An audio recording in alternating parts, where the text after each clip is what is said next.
Сейчас пару секунд на настройки. Сегодня решил попробовать немножко иначе. Не через захват игры, а через захват экрана. Поэтому я там ничего не хочу проверять, чтобы лишний раз экраном не светить для более красивой картинки. Ну, просто проверить, будет ли FPS проседать или нет.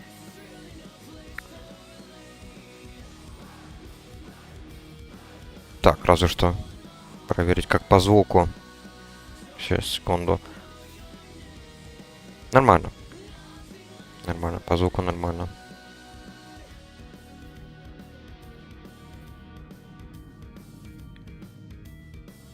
Такс. Ну что, погнали тут регистрировать? Ух ты. А я хоть готов? Какой левел? 42-й. Напитки есть. Ладно, погнали.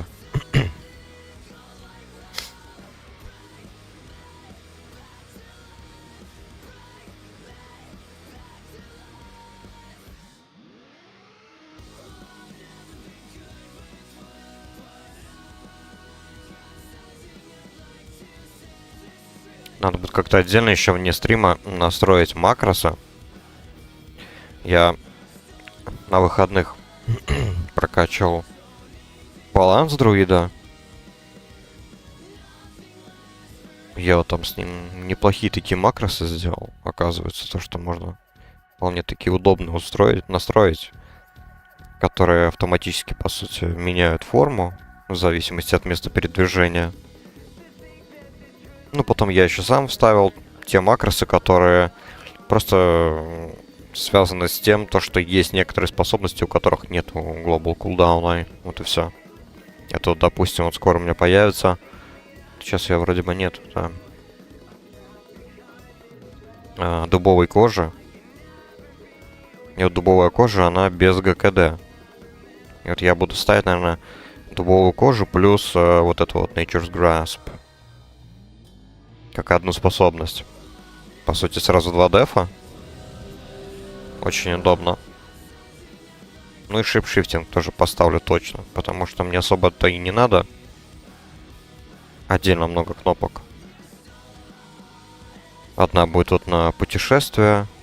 Вместе с котом заодно.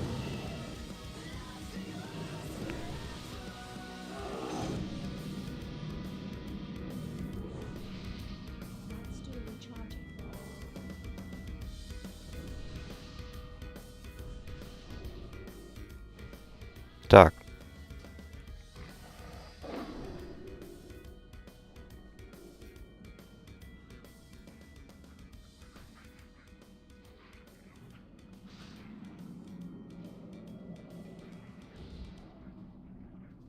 Мне был Wisdom вместо шапки.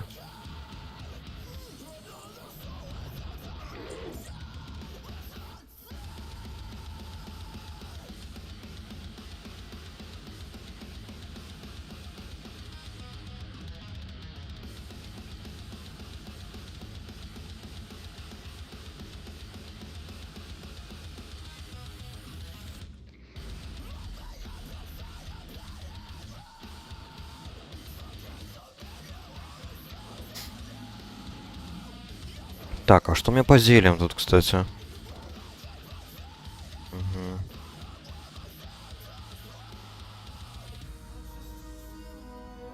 Так, ну, зелье на хп уберем пока в сторону. Поближе сюда на ману поставим.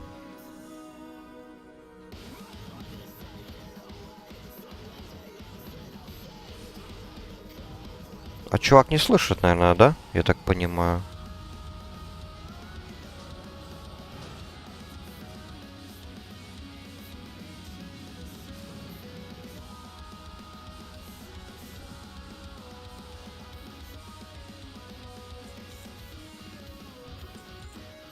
Так, друида выкинула.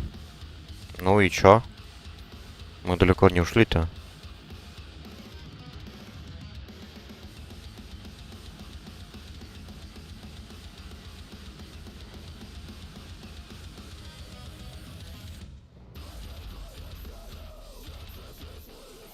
Так, надо снова войти в... А, у меня тут зелье ман на тест стоит, лол. Снова войти в колею, хила. А то я тут просто очень продолжительное время играл за баланс друида. И еще на выходных вчера решил немножечко поиграть за ДК. Чуть-чуть продолжил его, скажем так, одевать в гир твинка. Прошел арену Зулдрака.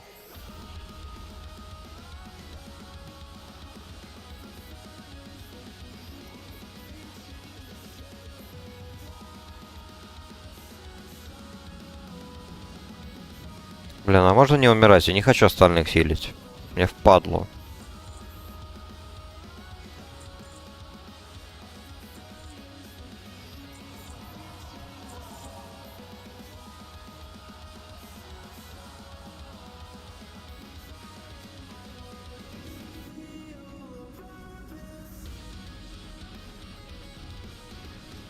Так, а FPS, кстати, все равно падает.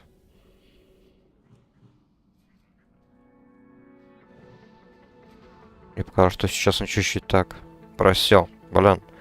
Что-то мне подсказывает, что это возможно даже из-за музыкального плеера.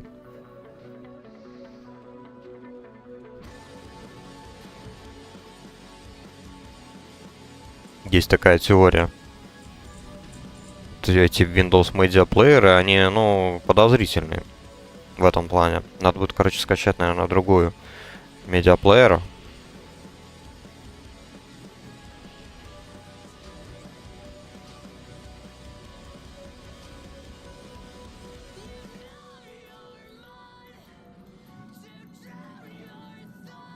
Какой там был? Там, где... Блин, иконка у него еще строительного конуса была. Вот он хороший.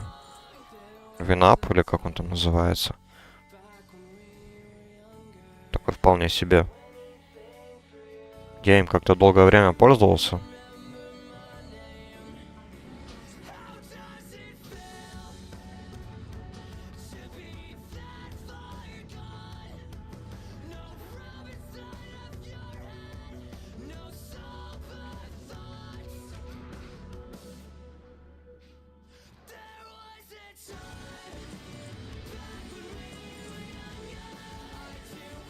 Так, ну неплохо, кстати. Тут довольно одетая группа у нас, мне кажется. Наверное, поэтому мы так спокойно идем вперед. И я вот только сейчас первый раз пью. И это учитывая еще то, что у меня каска.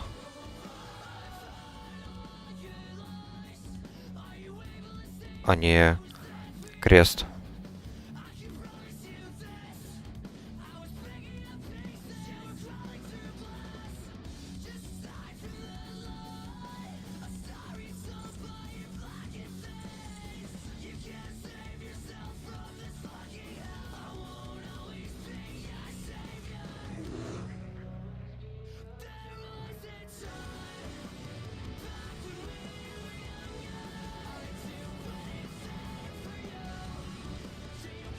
Так, поскорее бы уже получить древо. Это получается будет 50. Да, точно.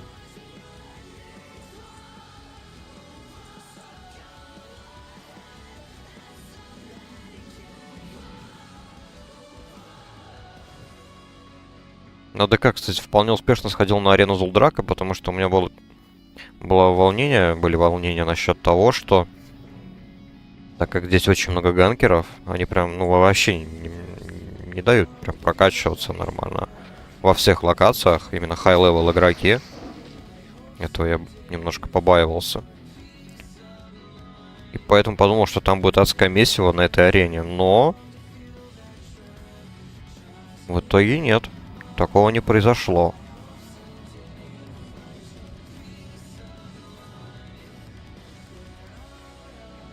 Там было, да, куча на самой арене этих трупов.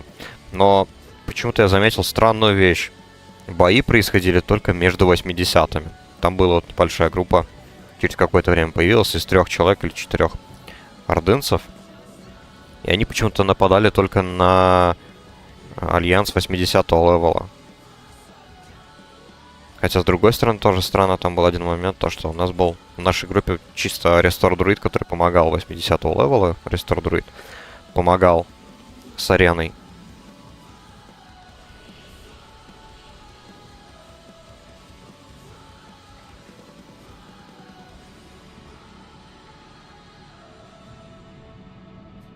И вот его не тронули.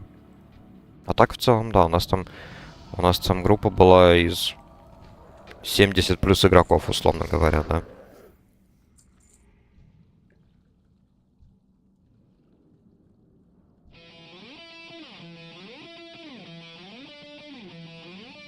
Довольно долго занимались этой ареной, потому что там были игроки, у которых были проблемы со взятием и с моментом сдачи квеста. И в начале почему-то тоже был баг, почему-то первый босс не всех взялся. Очень странный момент такой. Но нормально, совсем разобрались, даже Орда там помогала почему-то всегда. И получалось даже нередко такой момент, то что они первые тегали босса нам нужного. И приходилось по новой стартовать.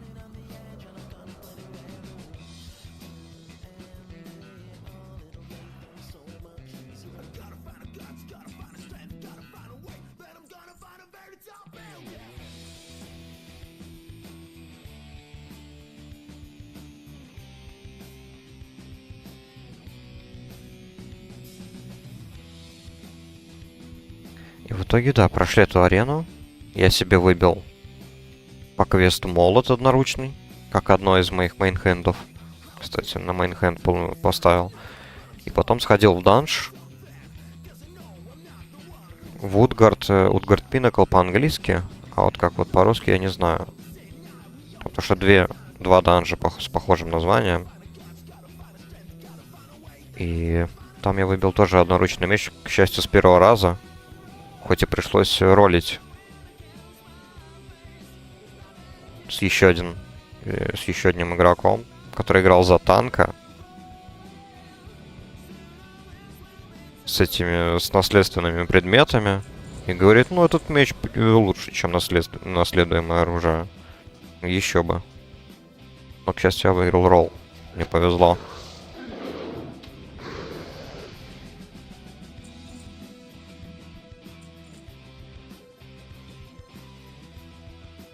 Так, сейчас, секунду, это поменяю тут захват экрана, захват игры.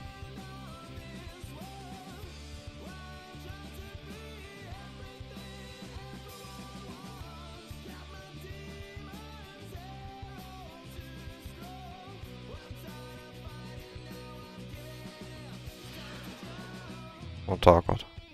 Через захват игры попробуем.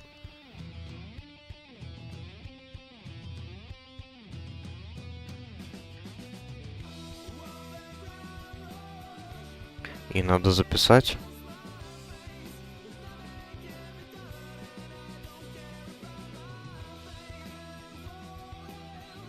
Так.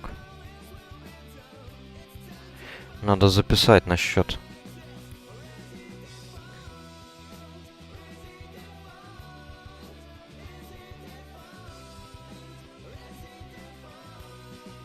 Так. Вот так вот. Информацию записал. Все. Хорошо. Так, что у нас тут есть?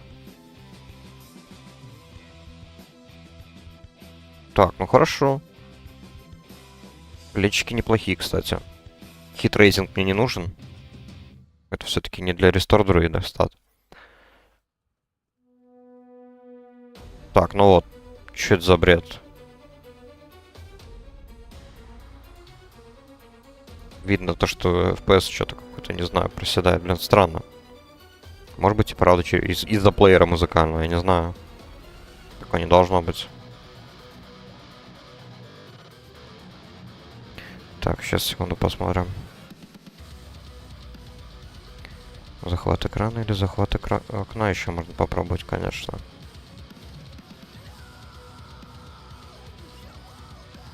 Так вот.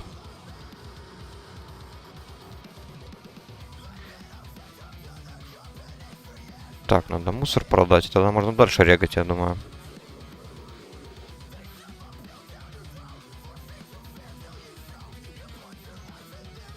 Так, траву оставлю, кстати. Вот эта вот трава. Астротерн получается, по-моему, по-русски. Очень хорошо продается на аукционе за дорого. Так, 44 левел, можно к тренеру сходить.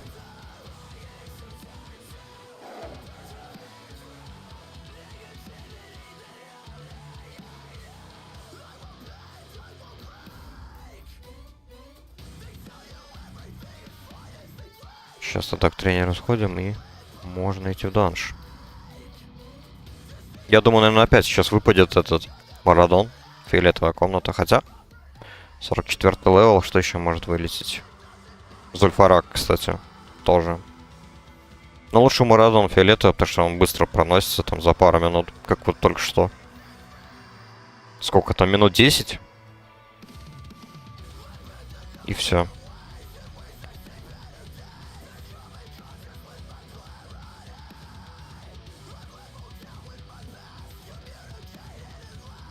Так. Ну-ка. О, вот, дубовая кожа, да. А потом вот я сделаю макрос. Неплохой именно, вот, с дубовой кожей и Nature's Grasp. Очень удобный. Как на моем баланс друиде. Что тут еще можно?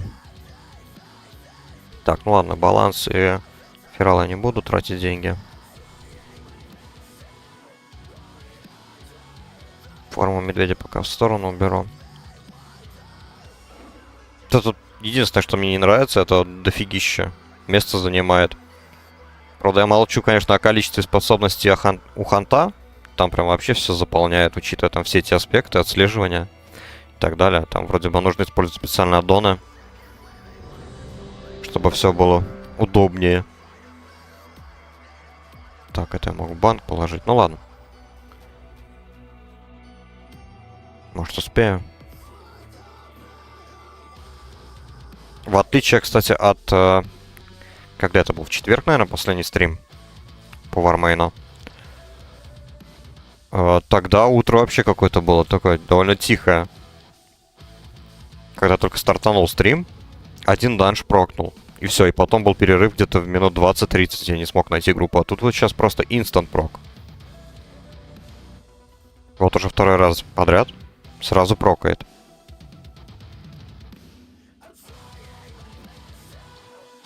Так, ну танк, хил, это ладно, это есть. ДПС найдутся. Чё-то пока как раз успею скинуть. Ткань.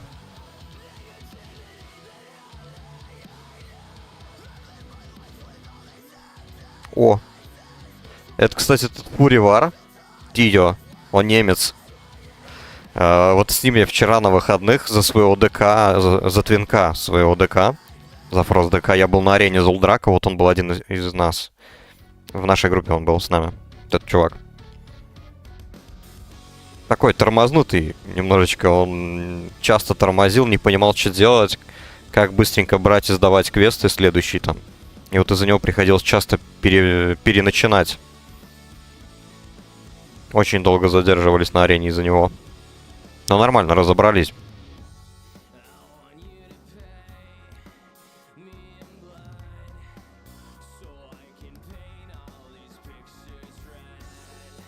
Он, по-моему, только по-немецки говорит. Не знаю, он там по-английски очень редко писал. Там хорошо, там еще один был товарищ, который был, по-моему, приист. И вот он и по-английски, и по-немецки хорошо играл. И вот мы с ним потом еще после арены сходили разок в данж. Он меня даже уговорил потанчить в спеке Фрост. Ну, такое. Вышло, конечно. У нас просто еще группа там такая себе была. Пару раз вайпались, плюс еще мы забывали тактики. Какой там данж был, я уже не помню. Название не помню. Там last boss, короче, этот, Локин. Данж находится где-то в штурмовой гриде. Где-то здесь, наверное, я не помню. Там last boss был Локин. Мы там пару раз вайпались.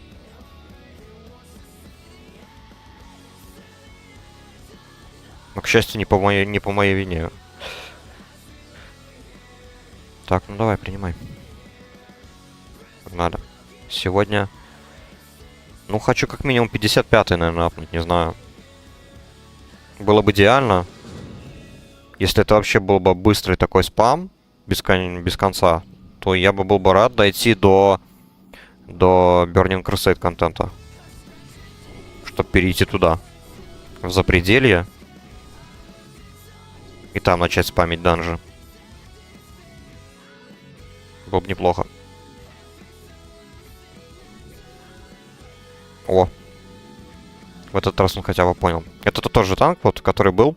Только что вот мы были в фиолетовой части, вот в этой же. И это был тот же танк. Он мне кинул каску, и по сути одного раза бафа хватило, мы быстро пронесли. Хоть я его просил вот именно ман-реген мне кидать. Но в итоге все равно я отпивался, по-моему, раза, наверное, 2 или 3. Тут единственный момент неудобно, это то, что вот эти всякие черти, они накидывают доты. И иногда приходится следить за остальными игроками, чтобы они не померли. Я не особо люблю хилить остальных.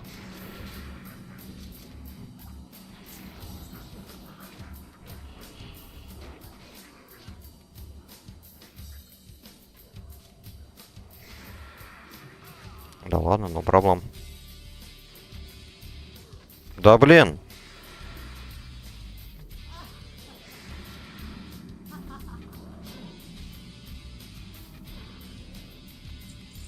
Ну ничего, я сейчас заметил то, что у меня ходки куда сильнее стали. По сути, вот мне хватает кинуть Regrowth и Rejuvenation, и все. И на большой пачке танку этого хватает вполне. Вот, ну, допустим, вот на этой пачке сейчас попробуем. Вроде бы хватает. Иногда еще кастую слабенькие вот эти вот целительные прикосновения второго ранга. Вот пару раз, может быть, накину и все.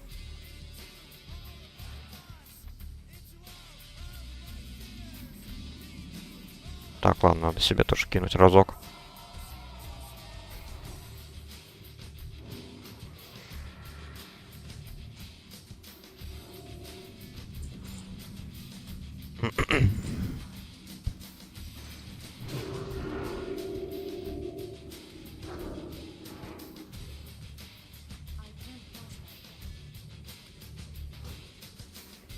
Хотя странно, сейчас такое ощущение, конечно, что его пробивают сильнее, чем в прошлый раз.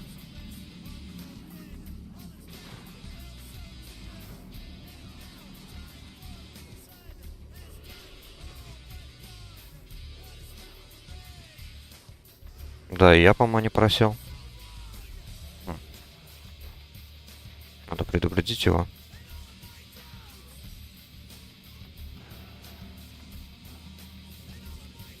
Так, отлично, клиркастинг прокнул. А, все, ладно. Level up. Можем продвигаться дальше.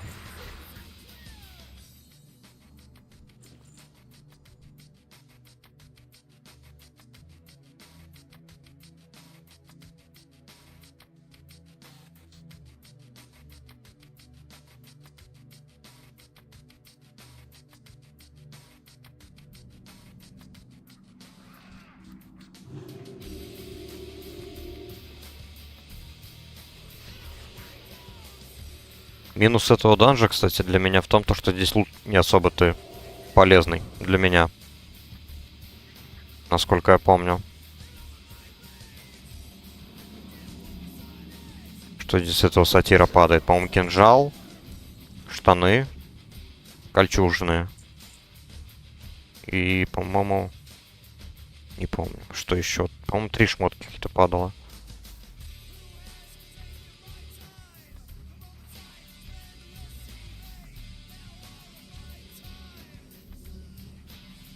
Надо будет, наверное, как-то поставить Atlas Loot, что ли. А то у меня только, по-моему, один аддон поставлен. Если я правильно помню. Пока что. Я тут особо аддонами не пользуюсь. Для меня самый нужный это сейчас Postal, чтобы много почты сразу снимать одним кликом.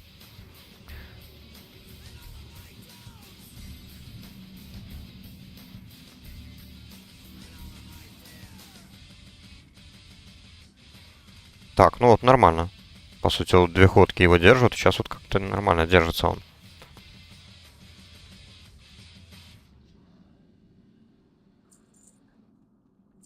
Может, еще все зависит от дебафов, какие на нем висят. Коза. Так. Ну-ка, накинем на него.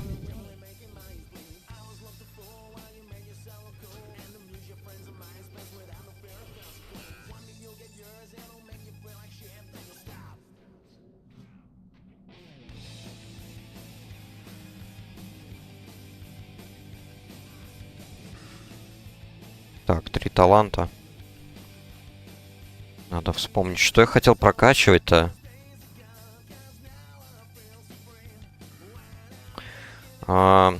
Учитывая, что я сейчас в ПВЕ, а не ПВП, я все равно потом буду перестраиваться.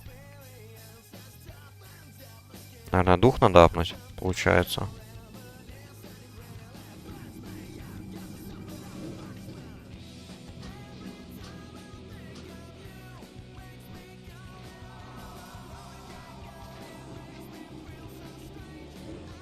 Так, кину по одной ходке на них.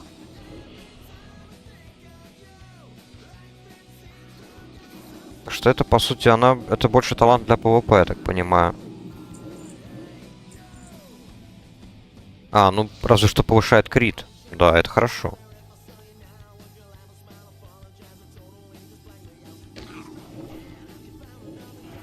Это, конечно, звучит неплохо.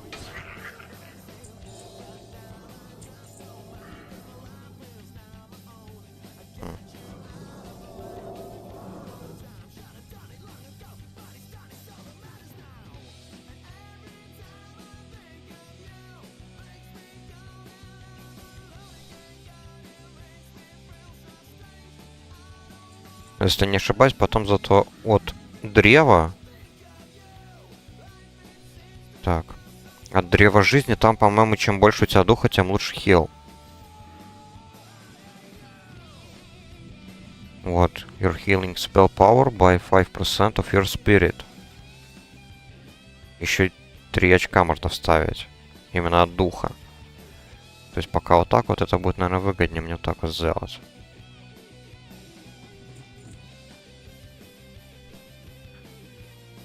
Но сейчас без вариантов мне нужно вкачать 5 очков сюда. Чтобы без промедления получить древо.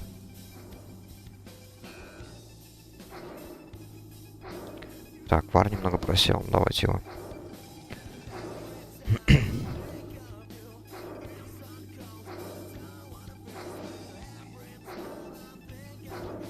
Да, получается друид. Друид рестор где-то вот прям комфортный становится, наверное, на том уровне, когда уже получает вот этот вот талант, я думаю. Больше уверенности становится, и когда вот больше уже спеллпауэра, больше заклинаний разных. Потому что вначале как-то я проседал быстро по мане. Хоть и набор тоже был, по сути, базовый. Это вот Healing Touch и вот эти вот 2 ходки.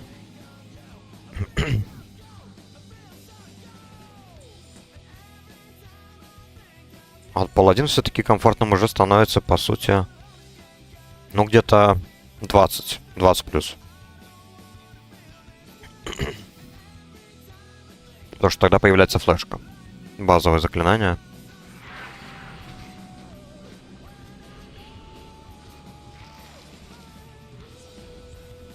Так, накинем ходки.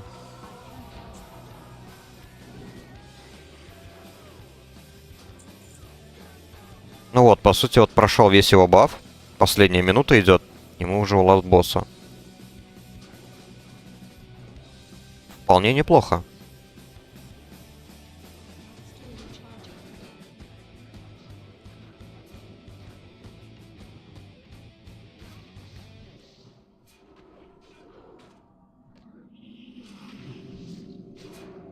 Сейчас только надо будет отпиться.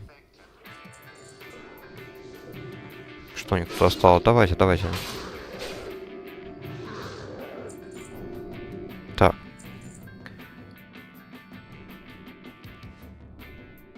Arcane Spell Damage.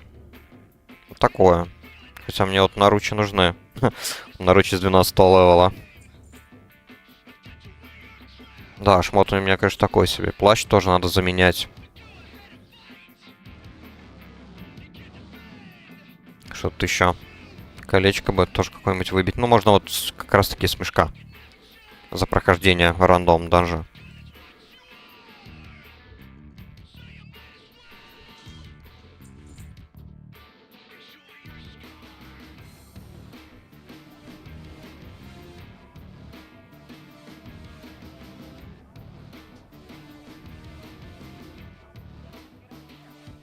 Ничего, лут.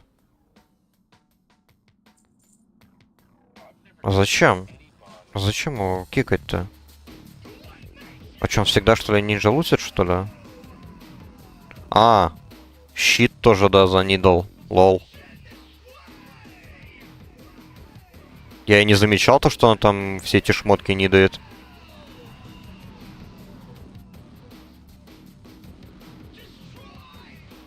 Ну да, когда нидуют вещи, которые тебе и не нужны особо, не замечаешь. Но с другой стороны, для новеньких игроков это хоть какой-то способ набрать голды. У меня, допустим, сейчас тоже на ДК голды вообще почти 0. Сколько там осталось? 80, наверное. При этом у меня даже нету полетов в непогоду и, по-моему, вообще никаких полетов у меня нету. Ни медленных, ни быстрых. Прокачанных хоть нету.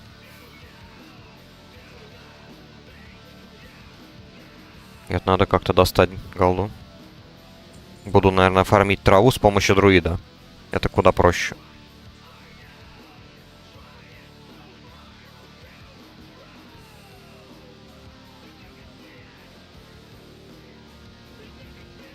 Так, ну хотите регать, да, еще можно, почему бы нет.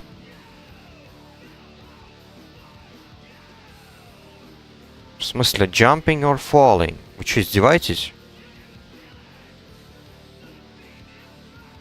Баг, наверное. Ладно.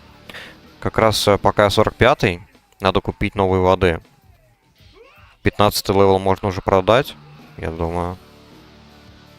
Я все равно не собираюсь пить.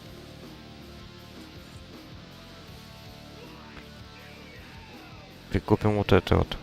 Один стак. Так, и что у нас тут? Травы много. Надо это все сдать в банк.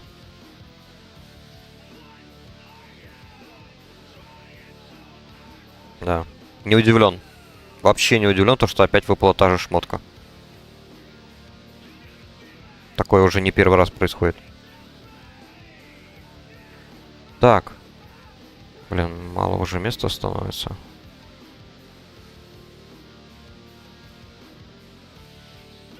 А что мне тут вообще? Кожа всякая. Я кожевничеством занимаюсь, да? Да. Скиннинг. Лазерворкинг.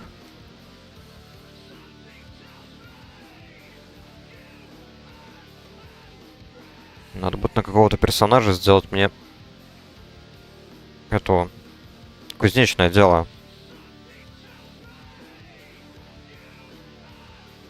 Чтобы не приходилось покупать шмотки на 78 левел, вот, допустим, латные. Поэтому это тоже кожевничество делаю.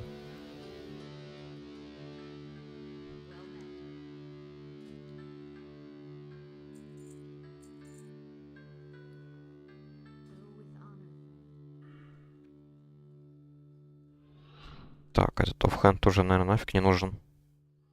Надо оставлять его. А, binds when equipped. Его же можно продать. Именно на аукционе. Я не заметил. Здорово, Айвор.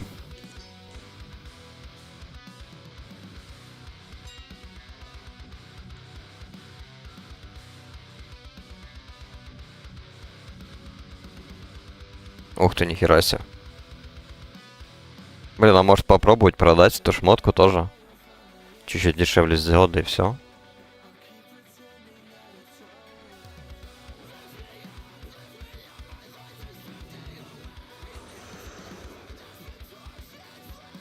Айвор, в Warcraft больше не играешь? Давно уже играл последний раз? Не, на черепахе я пока что сделал небольшую паузу. Может быть на этой неделе, может быть на следующей я вернусь. Это Warmane. Warmane это Lich King 335.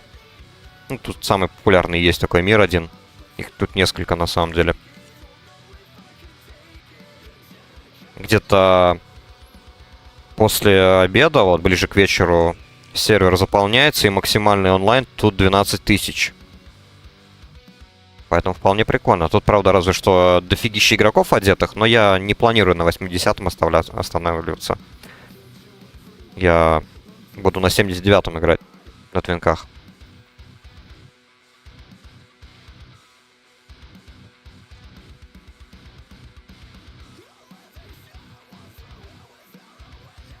Ну и просто решил скажем так, вспомнить, каково это было когда-то там давно играть в Лич. Давным-давно. И, по сути, Warmane, наверное, не знаю, наверное, самый лучший вариант это Warmane. Пока что. Warmane или Сирус. Не знаю. Потому что на тот же Циркуль я не пойду играть.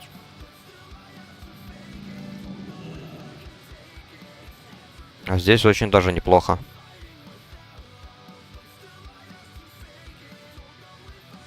Так, ну вот. Посмотрим, кто-нибудь купит эту хрень.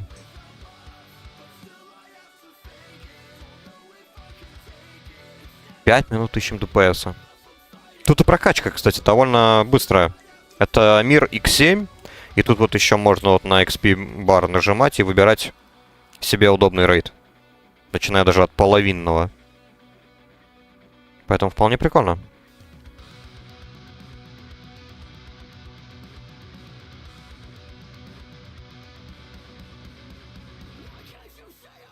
На черепахе тоже, говорят, сейчас онлайн бьет рекорды.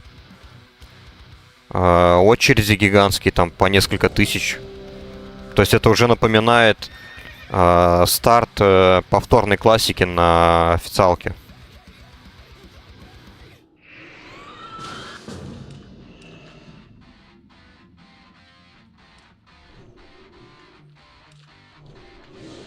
Ну тут смотри, если, допустим, есть желание, ты просто берешь какой-нибудь класс, если ты умеешь и хочешь хилить или танчить, и у тебя будет постоянно данжен прокать, и все. И за какой-нибудь день неторопливо ты можешь уже апнуть, там, я не знаю, 40 левелов. Это вообще прям легко.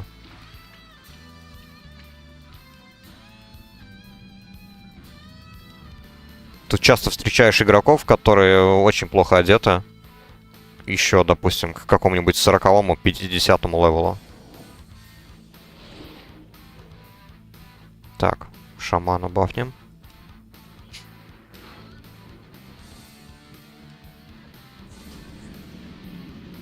Так, что-то гидры его херачат больно.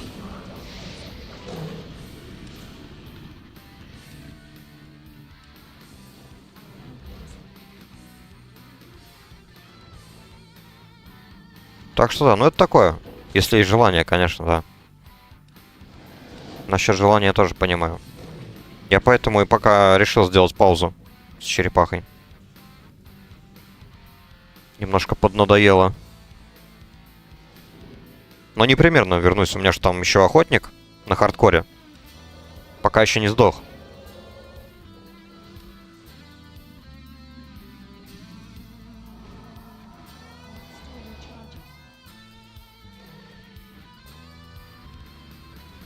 Что-то я быстро просил по мане.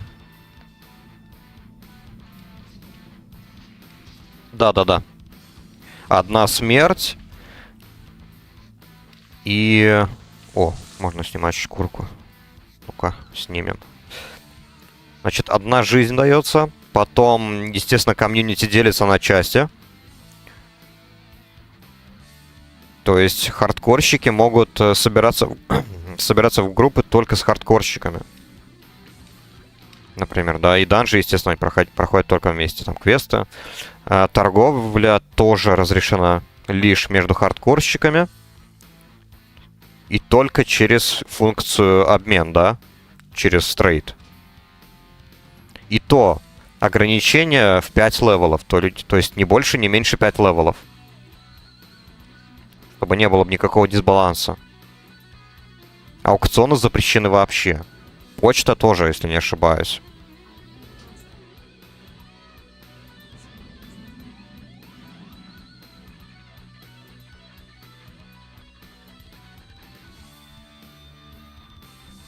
То есть вот такие вот плюс-минус ограничения, которые я помню.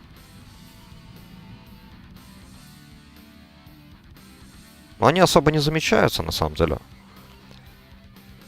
Если так присмотреться. Чаще всего только задумаешься, как бы не сдохнуть. Часто бывает, заходишь в игру и пока играешь, только через полчаса вспоминаешь, так, блин, у меня же одна жизнь всего лишь. Но нормально, у меня хант.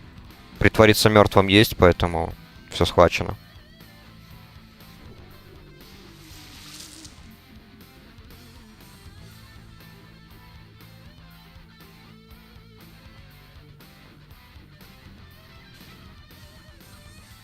Поэтому, если, допустим, брать какого-нибудь вара, вот тогда да. Там, например, без той же первой помощи вообще никак не обойтись. Must have. Да и я, кстати, это у меня второй хант. У меня же был один хант за ночного эльфа играл. И там по тупости на 20-м левеле слился. Поэтому сейчас у меня тоже второй уже по счету.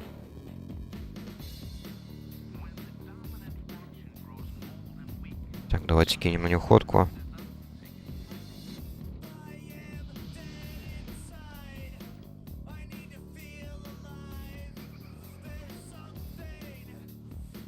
Я вот не знаю, может быть, я даже в этой черепахе подожду, пока они откроют еще один дополнительный мир. Если это правда, то пусть лучше откроют отдельно для китайскоговорящего региона. Тогда очередей не будет, и онлайн будет уже плюс-минус нормальный для классического сервера.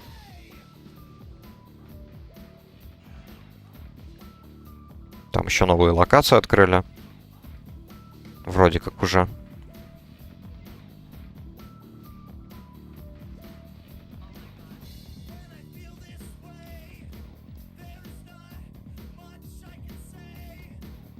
Еще я тут подумываю, короче, есть еще кастомный, прям вообще кастомный сервер.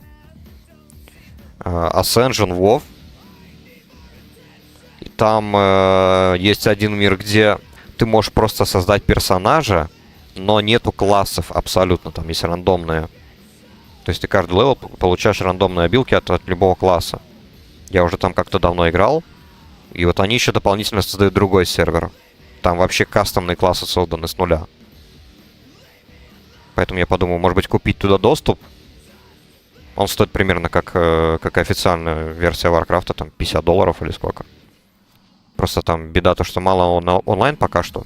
И это закрытая альфа-версия. Русских, да, тут хватает. Тут много гильдий русских. Тут вообще мультинациональный какой-то сервер, потому что я видел в чате набор в польскую гильдию, в сербскую гильдию, как минимум 4 или 5 русских гильдий, украинская гильдия, иранская гильдия, немецкую гильдию тоже видел.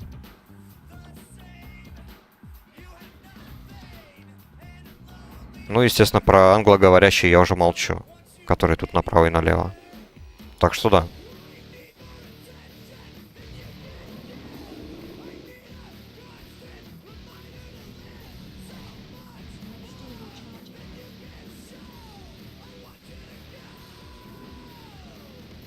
Так вот, подумал купить вот, может быть, тот доступ к закрытому серверу, где абсолютно кастомные классы.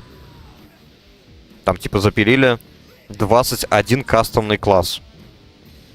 И по названию там только два напоминают современный Warcraft. Это охотник на демонов и монах. Но даже они по геймплею отличаются.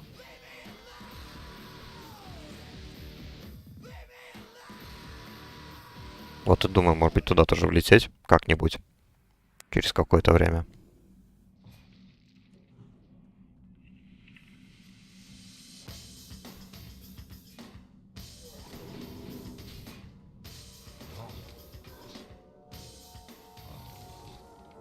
Я думаю, сейчас русских много где хватает.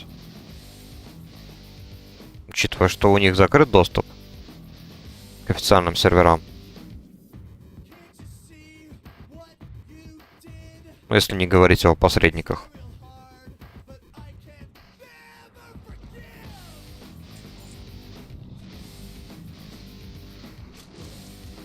На той же черепахе там также очень много русскоговорящих. Там даже есть отдельная хардкор-гильдия.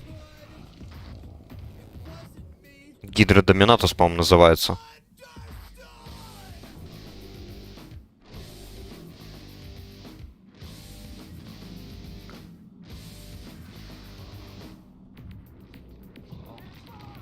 Так. Блин, вот как же бесит, когда они не фокусят одну и ту же цель.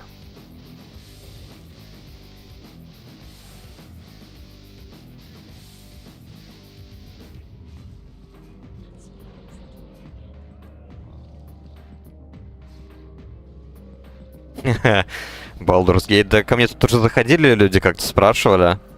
Скажу честно, я в нее даже не играл, не планировал и не планирую, потому что я в такие игры не играю. Я знаю то, что это что-то похожее на Диаблу. Все. Больше я ничего особо о ней не знаю.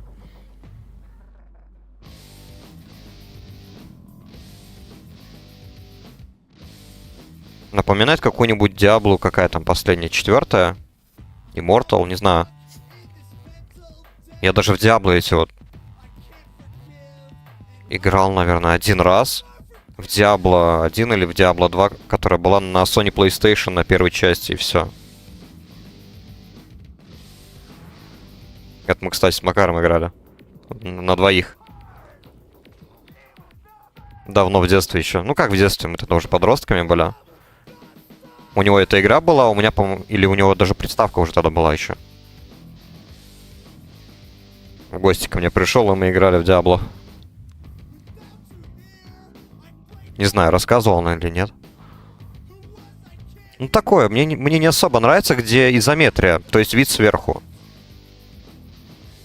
Типа RPG, MMORPG, вид сверху, это как-то не очень. Мне нравится, когда ты можешь вот так вот посмотреть на своего персонажа, с любого ракурса вот так вот приблизить, посмотреть на экипировку. Повосхищаться, насколько она у тебя крутая.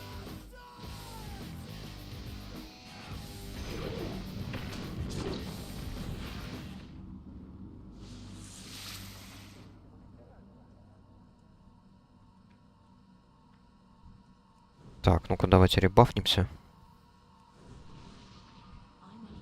Так, ну шамана там уже более-менее свежий баф.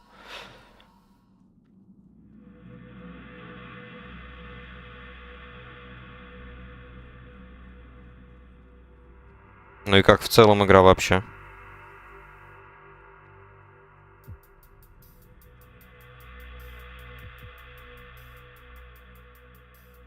Насколько я помню, там тоже что-то подобное вот есть. Система классов, паладины всякие, друиды и так далее.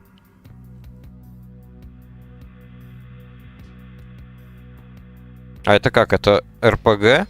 Или все же она тоже онлайн считается игрой? Или это две разные вещи? Можно играть как в одиночку, так и по сети. Как это все? Мне просто еще не хочется особо деньги тратить на все это. У меня в Стиме всякой фигни понабрано по скидкам, по распродажам, в которые я не играю даже. Поэтому вот как-то не хочу особо тратиться.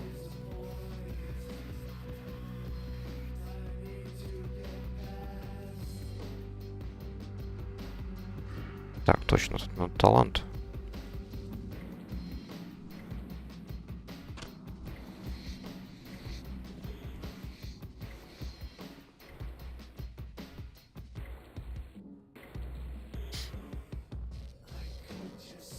Про Диабло. Про Диабло.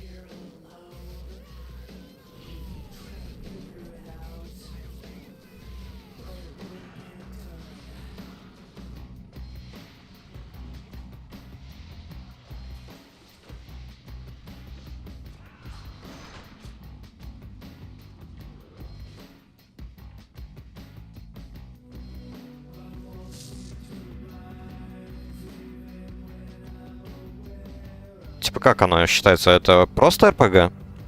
Диабло.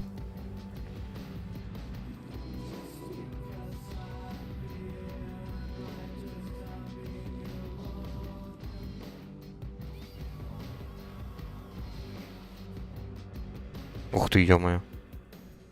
Фига себе.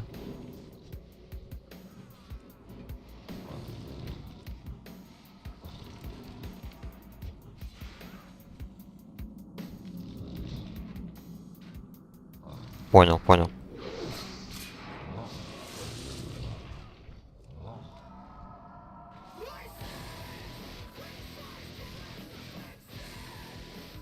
Ну, хз, была бы это бесплатная игра.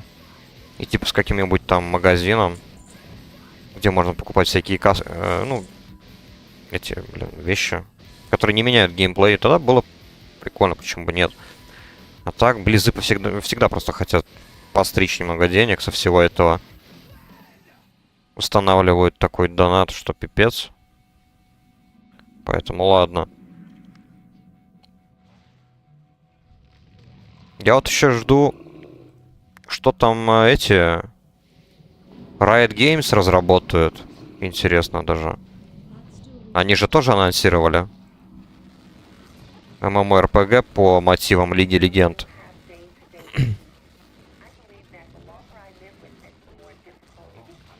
Поэтому интересно, как она вообще станет убийцей Варкрафта или нет.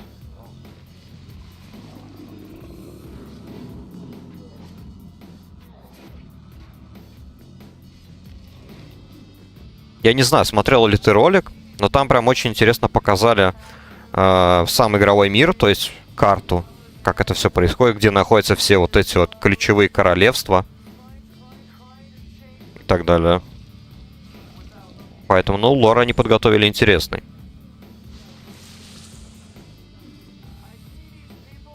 Окей, давай, удачной игры.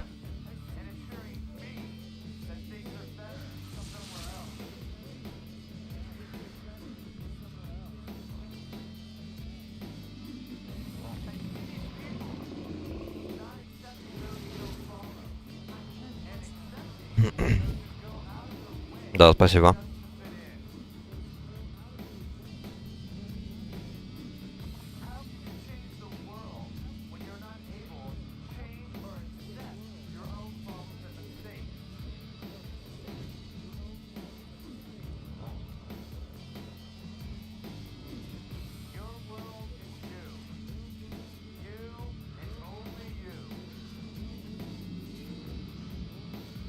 Ой, я только, кстати, сейчас вспомнил. Тут же квест дается после убийства принцессы. Появляется этот квестодатель.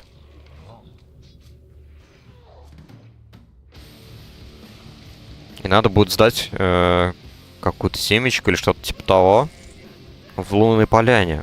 А у меня как раз, учитывая, что я друид, у меня есть телепортация туда. Это прям вообще удобная вещь. Не придется бежать через оскверненный лес, через пещеру с агрессивными мобами и так далее.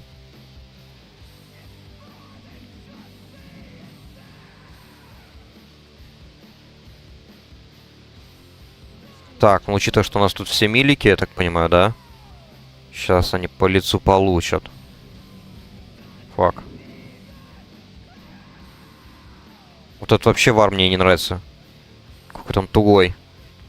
Это его, по-моему, просили не использовать там способность одну. Он часто ловит огромно большое.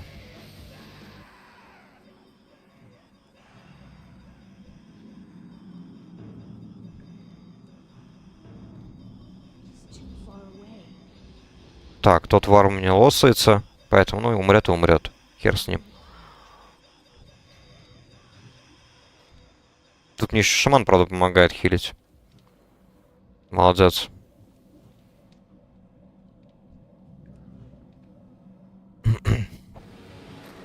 А ё-моё, только пол хп? Вы серьезно?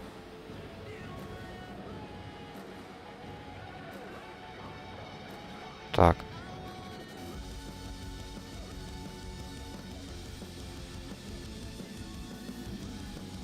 Вот теперь пора использовать Inner Weight. Ну да, в классике тоже, по сути, это был полнейший сосай, если у нас все 3 ДПС это мили в ближнем бою. Потому что эта принцесса, она как раз-таки вот с этой херней, она всегда мешала закончить удачно этот данж. И вот группы часто вайпались. Но учитывая, что это лич, тут будет попроще. Я думаю, мы так или иначе сможем ее одолеть.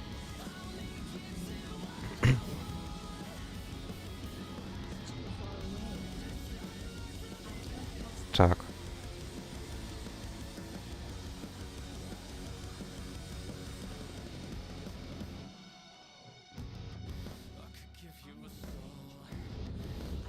Так, шаманы. Накинем. Есть. Все, ништяк, молодцы. Блин, ну... Ради такого лута...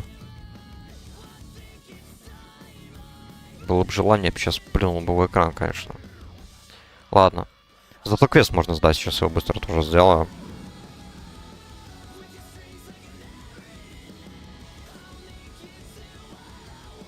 Какой у меня левел, кстати? 47-й.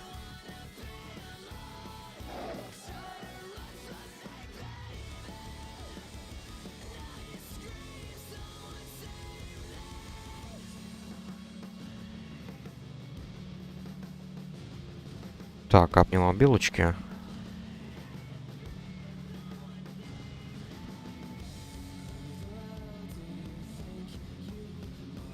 Ну-ка, что выпало? Угу. Наруч для ферал друида. Ну, тут 6 выносливости тоже как бы не стоит того. Тогда уж лучше оставить эту мизерную прибавку к интеллекту и духу, чем к выносливости и броне. Печально.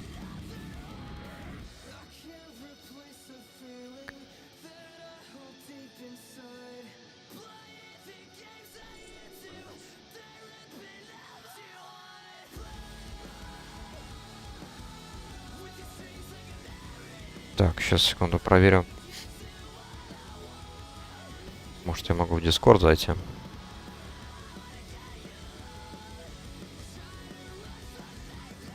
А, понятно, нет, там занято. Не буду мешать им. Так, ладно.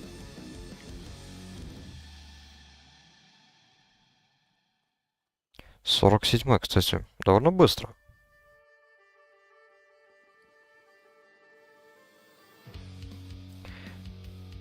Камень возвращения есть у меня в том город. Хорошо, давайте тогда сдадим квест.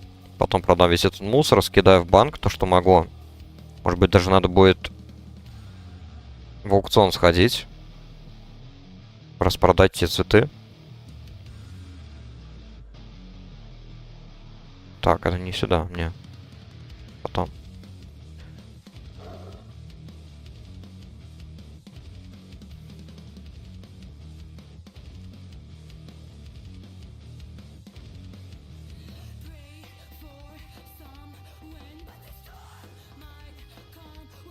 Тогда начнем дальше регать.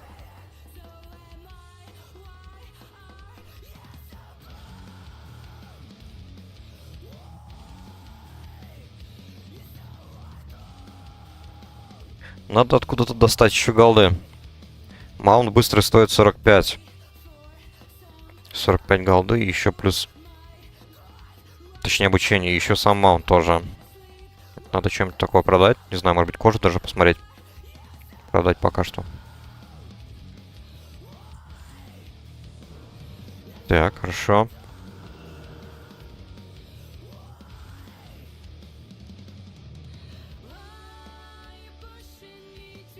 Кто-то делает квест на друида. Хоть и в личе уже не надо его делать. Ты на 16 левеле автоматически можешь обучиться этой водной форме.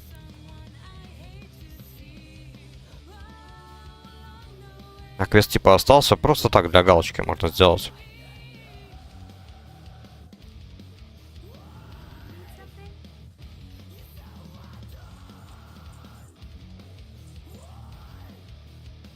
Так, ну соль можно оставить.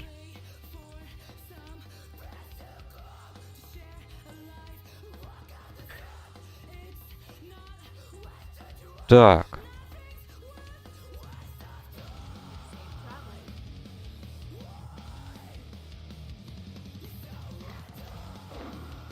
Посмотрим. Мне там, по-моему, места уже не оставалось в банке.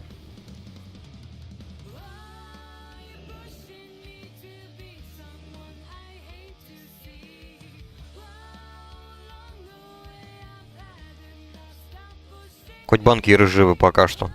Их часто любят убивать.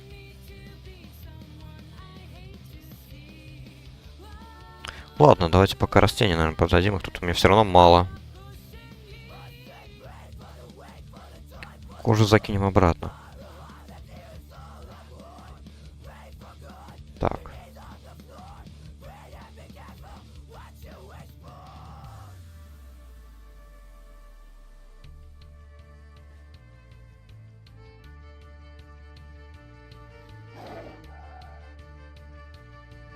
В принципе, я еще могу пока что даже прямо сейчас оптимизировать свою панельку. Если будет какое-то время ожидания у данжа, настроить эти макросы. Хотя бы 2. Так, смотрим, что у нас тут по цене. Угу. Понятно. Это продавать невыгодно.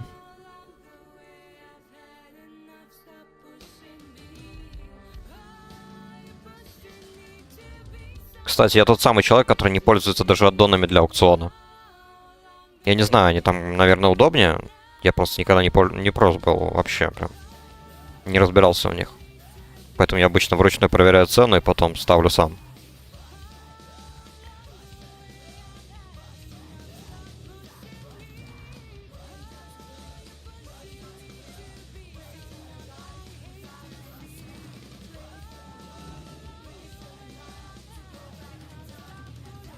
Так, ну на 48 поставим, ладно. Так, серебролист. Тоже как-то дешево, наверное, нет смысла. Какой залог? Тоже одно серебро. Ладно. В принципе, можно. Why not?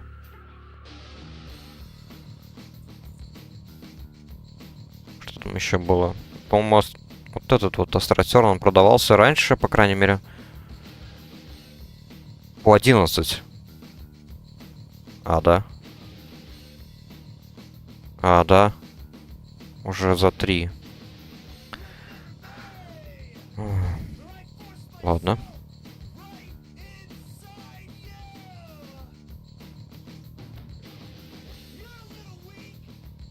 Ну, давай за 78 тогда.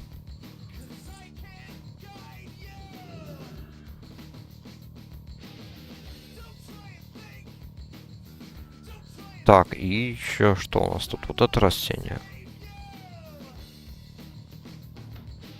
2 голды нормально.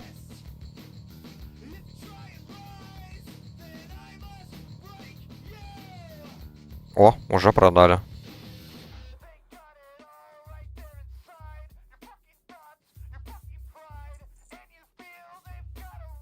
Сюда плюс копеечка. Мне как раз второй друид, мой баланс друид, который прокачивал на выходных, вот он у меня травничеством занимается. Вот мне надо будет с ним фармить траву.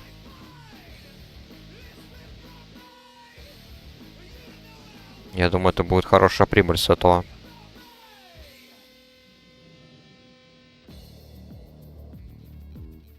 Так, в общем, ладно. Мироцвет получается совсем отстой. давайте регать.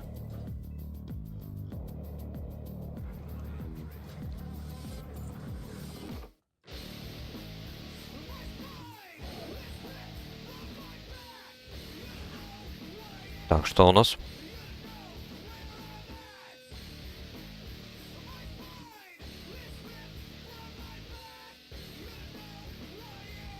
А, ну да.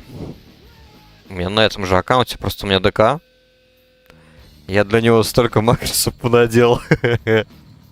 Просто буквально почти в каждую атаку я просто добавил еще дополнительно ударить руническим ударом. Потому что у него нету ГКД.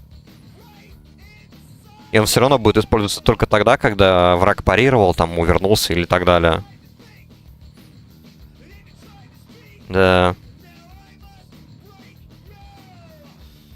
Так, ладно.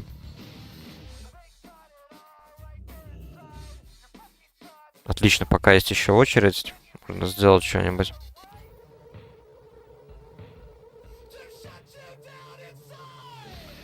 Сейчас, правда, пока найду нужную иконку.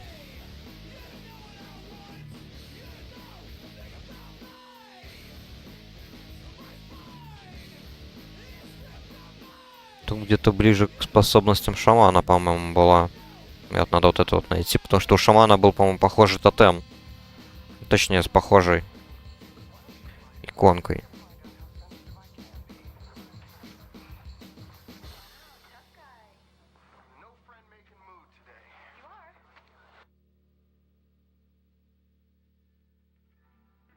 Так, может быть здесь?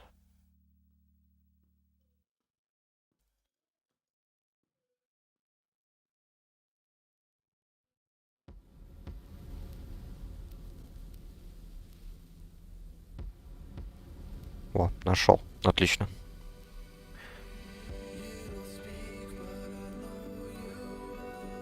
Как правило, я так называю.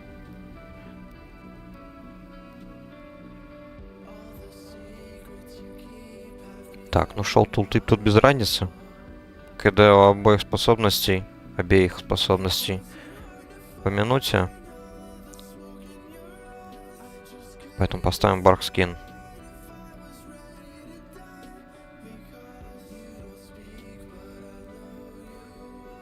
Пока что так.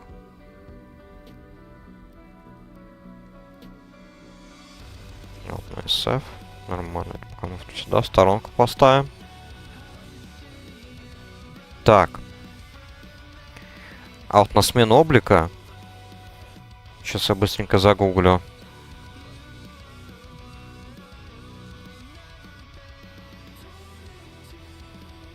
Друид, как там было?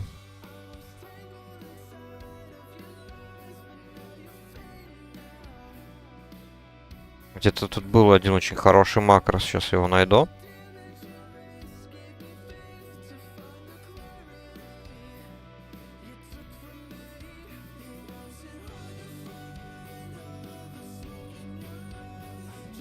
Так, вроде бы вот этот. Правда, он тут немножечко иначе выглядит как-то. Так, а на этом сайте?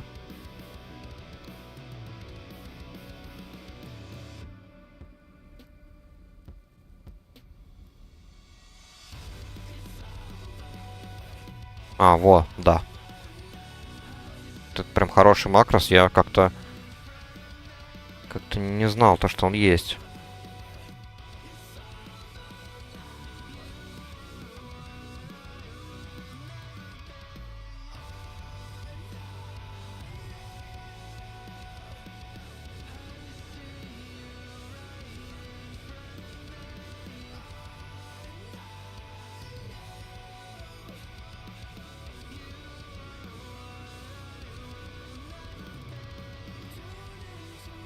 Так, ну вот, нормально, кстати, вот так вот сделаем.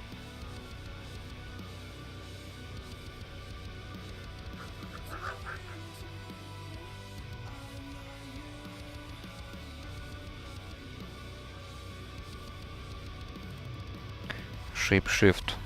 И вот, копируем. Вот и все. Универсальный макрос есть.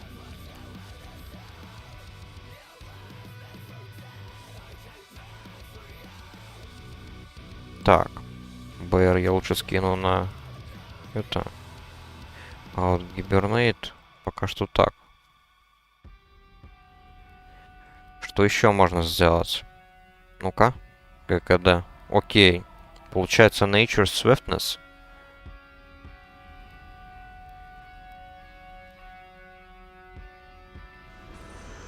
Можно тоже настроить.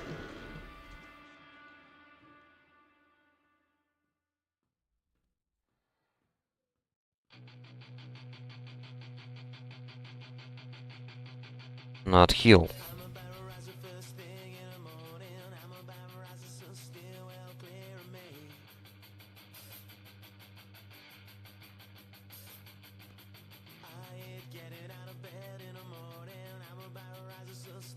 Ну давайте попробуем. Why not?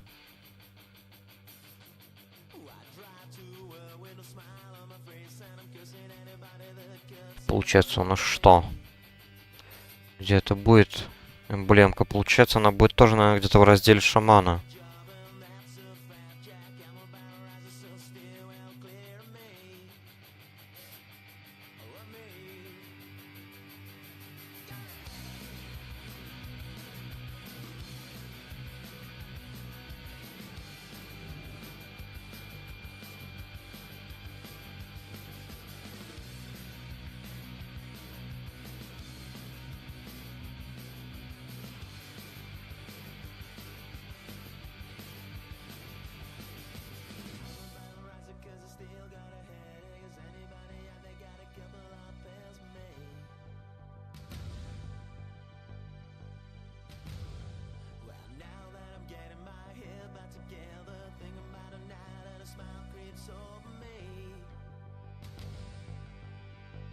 Блин, как же меня бесит это искать все.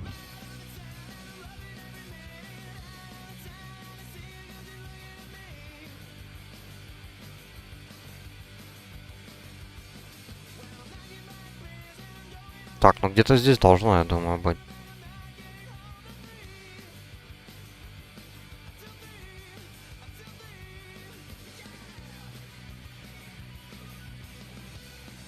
Так, серьезно? Что-то как-то. Может быть, упустил?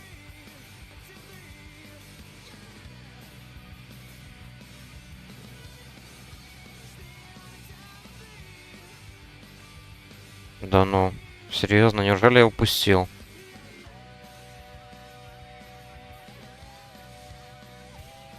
А, во, да, упустил.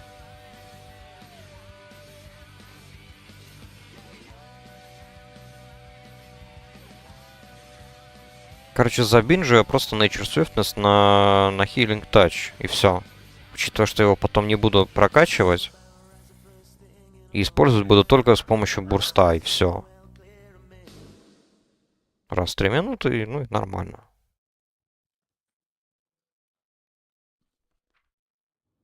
Поэтому сделаю так.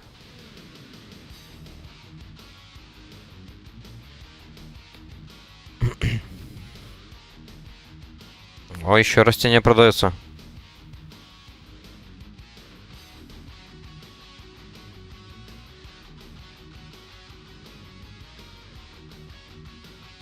Так, Healing Touch. Я, по-моему, если не ошибаюсь, нужно вот без кавычек ставить, чтобы он автоматически использовал максимальный ранг заклинания. Так. Ну вот.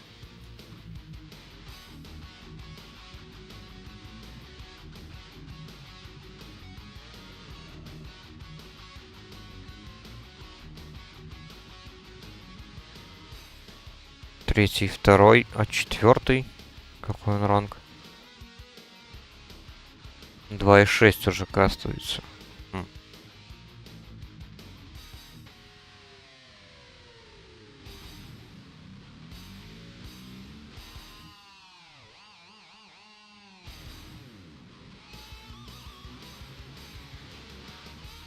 $331. Чего? То есть уже без разницы, да?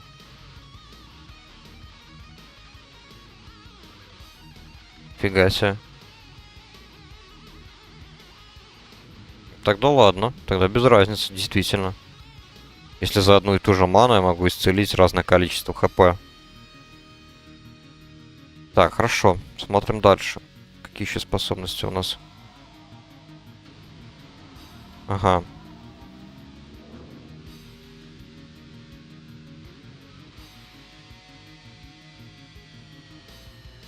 Так, ну за кота, в принципе, да, можно сделать.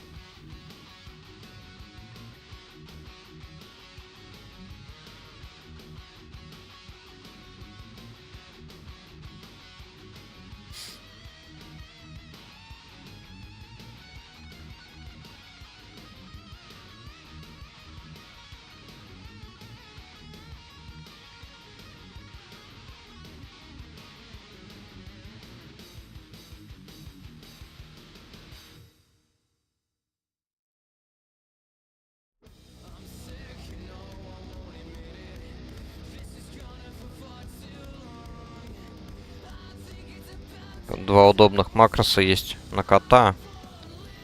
Но, блин, я не хочу их оба расставлять.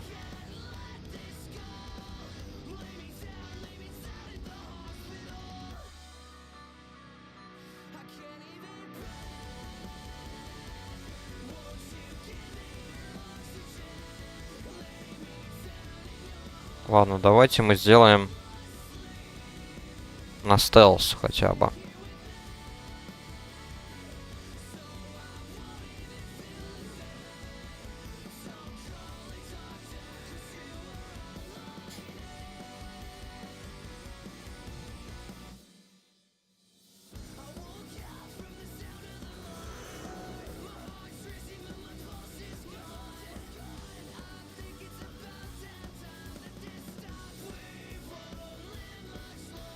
Пока что, наверное, последний на этот момент сделаю, и все, и хватит.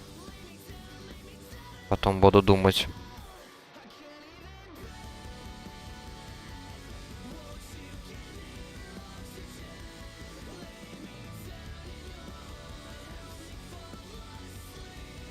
Так, ну да, как всегда. Ладно, давайте сделаем вот так вот.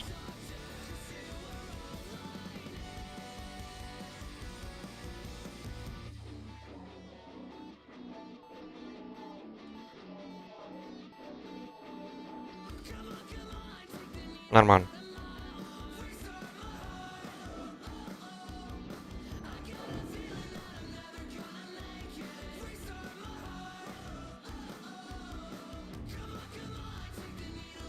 Он, по сути, превращает меня только в кота, поэтому нужно дважды нажимать, получается, чтобы на... Да, чтобы использовать именно провол. Но в случае чуть что, тогда смогу использовать и макрос на побег. Точнее, дэш, и все.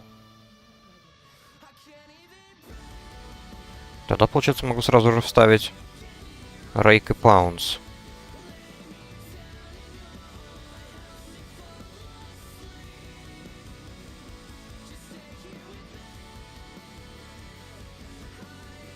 Пока я его тут видел, эту иконку. Вот так вот.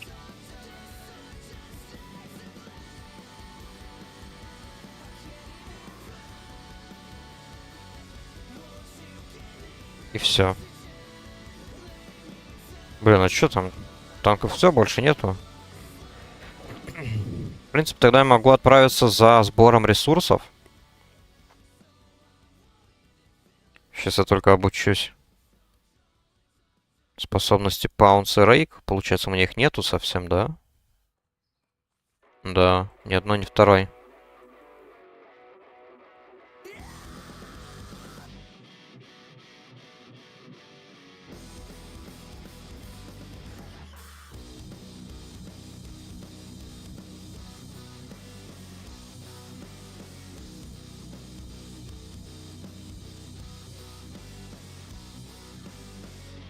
Ну, минут уже.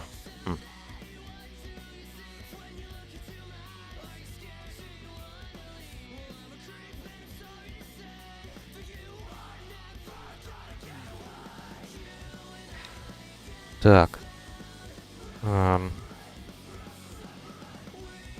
Вот он Sunrake.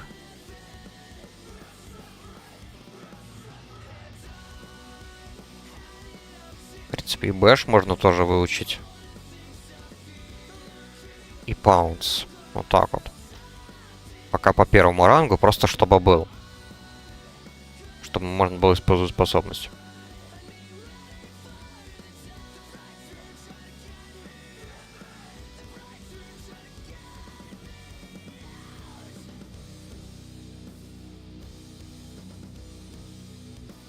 О, точно, я же в этой гильдии нахожусь, да.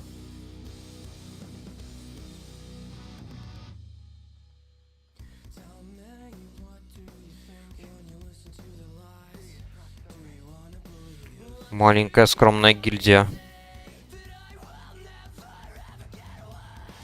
Точно, мне же еще Варлок давал деньги. Там чисто сколько, 11 или 19 золотых.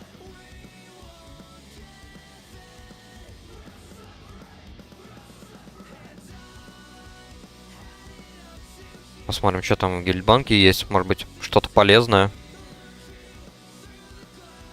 Понятно. Пустая. Причем даже еще плечи остались, которые я делал.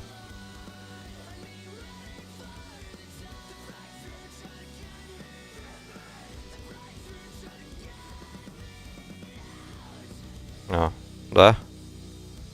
А, да. Банкиров убили. Сволочи.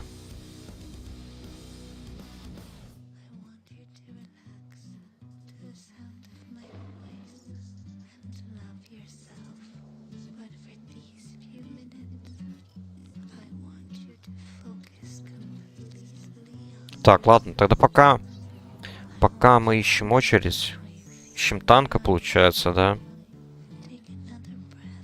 Пойду фармить травку. Траву. Травничество. Если что, для ютуба.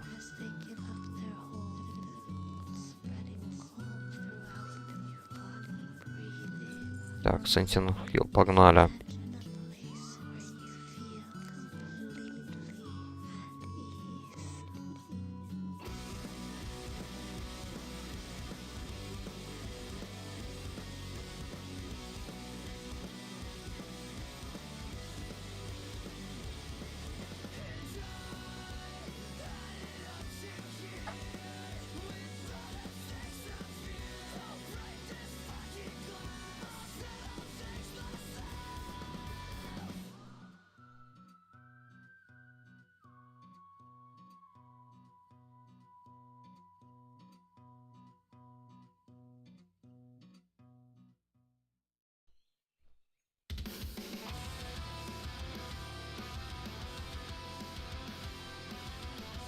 Так, надо вспоминать. Кстати, точно.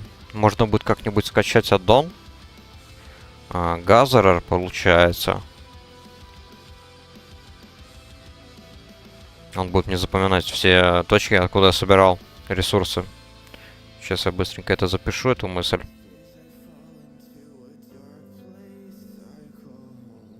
Надо вот вообще скачать какой-нибудь обязательный пак. О, еще продал. Сколько я там всего лишь несколько трав положил на продажу, уже 3 штуки купили. Нормально.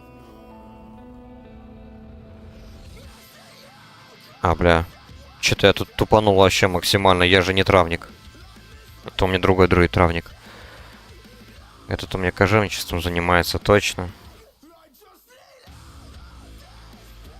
Что-то я идиот совсем. Так, ладно, а навык снятия шкуры у меня какой? 280. С таким навыком, получается, я могу идти в Унгора, наверное. В кратер Унгора. Но по левелу чуть-чуть рановато. Тем более я еще и рестор. Как я там буду фармить? Наверное, очень долго.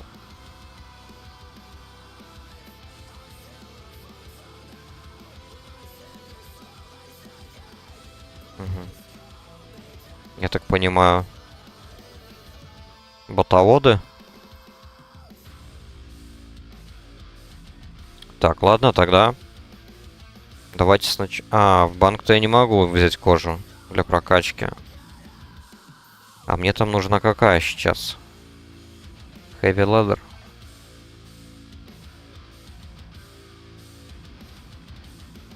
Да. Heavy Leather.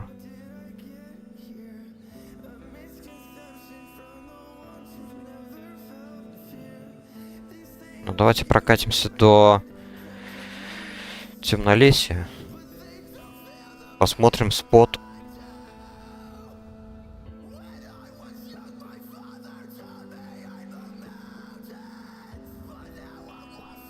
Блин, для рестор друида снятие шкур. Такое себе занятие. Надо будет, не знаю, другого персонажа, наверное. Потому что для двойного спека тоже 1000 золотых надо.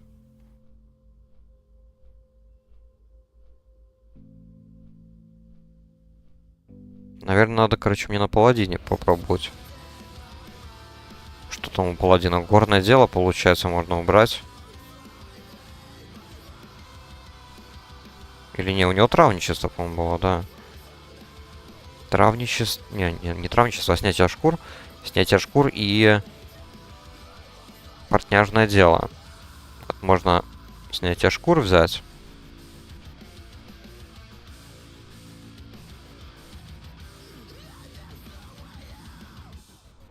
А вместо портняжного...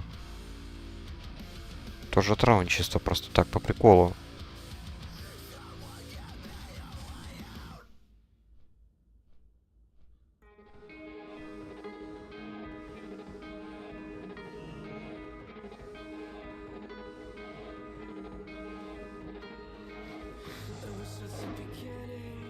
И тогда я переспекаю своего паладина с рестора на... Ну, то есть с холли паладина на ретрика.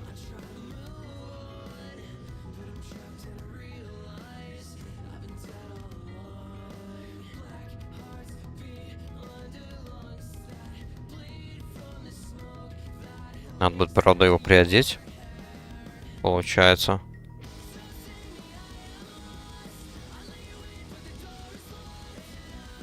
Ну ладно, приодеть это не проблема.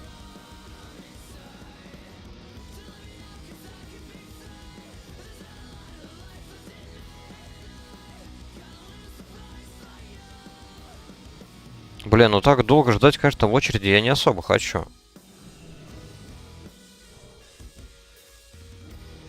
Так, а у медведя вообще хоть что-то у него есть там? Я просто атакующие способности толком не прокачивал. Автоатаки. Так, какая тут шкура? О, отлично. Heavy Leather. Посмотрим, что у нас там дальше.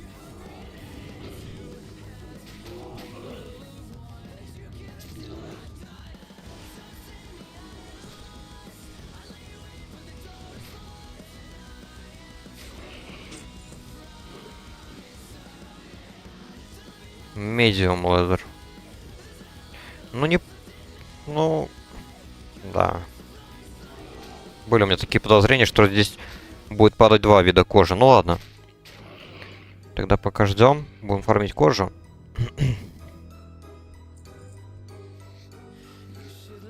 Прокачиваем кожевничество. Потихоньку.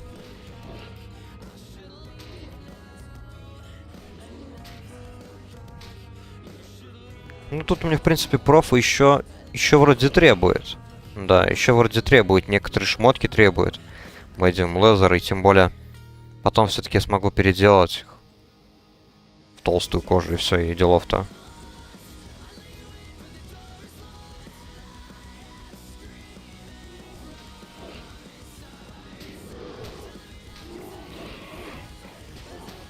Правда, к такому случаю надо было еще атакующие способности обучить. Ну ладно. С другой стороны, только лишние деньги трачу, которых и так мало.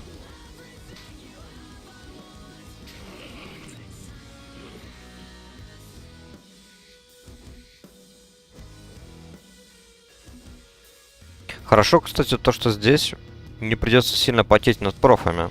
Потому что рейты прокачивания профа X3. Поэтому так сильно фармить мне не придется.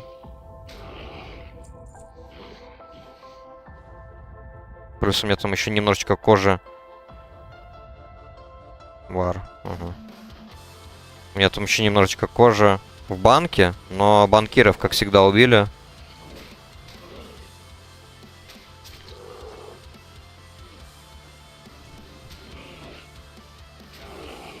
Так, я так понимаю, вар, наверное, пошел. Да, горное дело. Ну хорошо, хоть меня не трогает.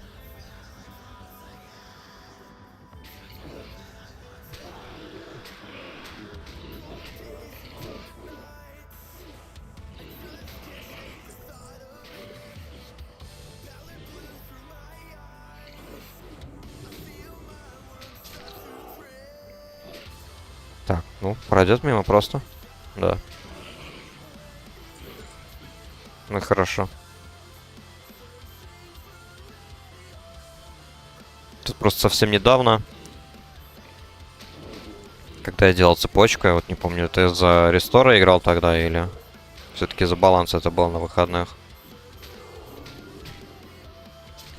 ДК как раз таки засел именно здесь в Даркрайере и возле мастера полетов на крыше дома. Сидел, всех убивал. Раскидывал болезни. Тут прям с этим делом, конечно, тяжеловато. Буквально повсюду. Где теоретически вот могут собраться несколько игроков, чтобы делать квесты вот для прокачки, все вот это вот, вся эта тема. Там точно появится ганкер. И скорее всего это будет прям какой-нибудь одетый персонаж 5-6 КГС. Какие там они топовые. В героических шмотках, а то и с шедоумордом за плечом.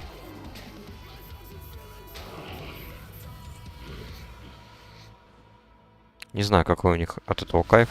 Без понятия. Может быть, просто потому, что это ПВЕшер. Просто чаще всего. Если не всегда, конечно. Возможно, и всегда. Это только игроки, которые full ПВЕ шмотках. Так, 30 минут уже почти. Без танка. Получается, только один танк был на все утро. Чельтовска.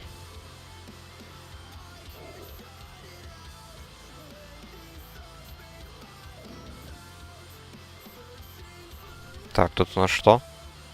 Хорошо.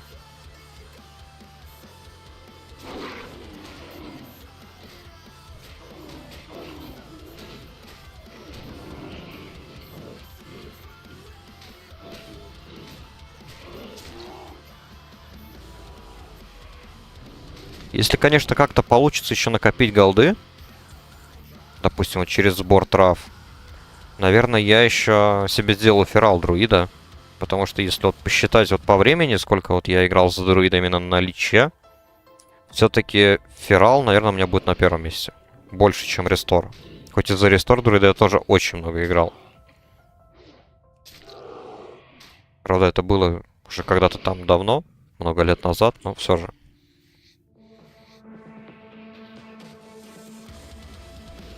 Но это вот если получится накопить на двойную специализацию. Тогда я точно оденусь еще и ферал. То, что вот ферал это без всяких вариантов, это веселый спек.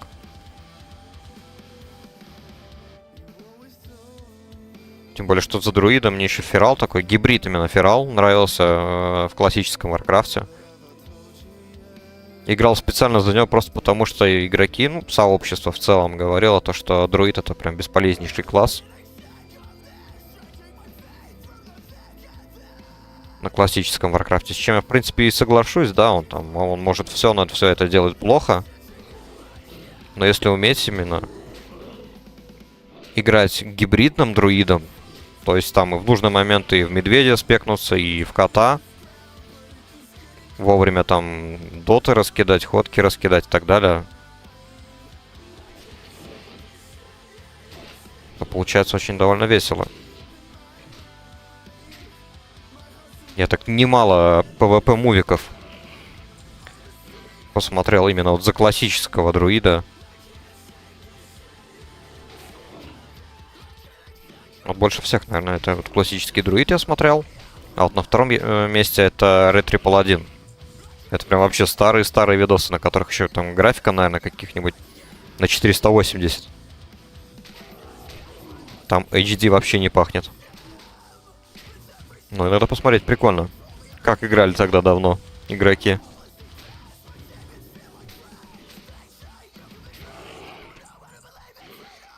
Так, а он тут что пришел? По квесту, наверное. Шкура не лутает. Ну-ка. А. Че не могу? Странно. Да, точно, опять этот баг. Не могу ребафнуть себе шипы, пока они полностью не закончатся. Вот это вот бесит.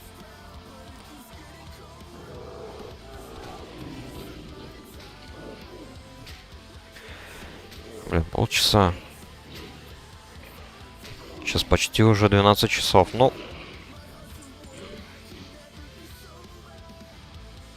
Короче.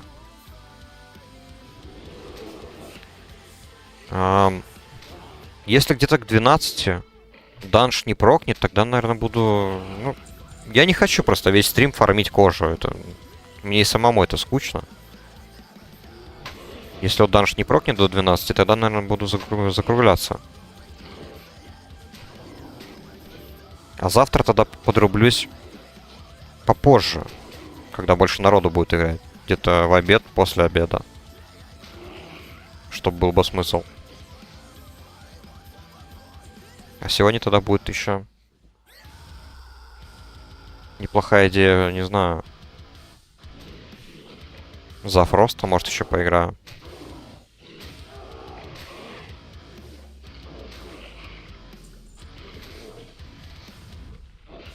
Могу, в принципе, еще подрубать периодически не только рестор друида, но я вот... Я люблю прокачиваться, и поэтому у меня вот сейчас на замороженной стадии 55-й левел... Блин, надо взять квест, чтобы эта штука больше не появлялась.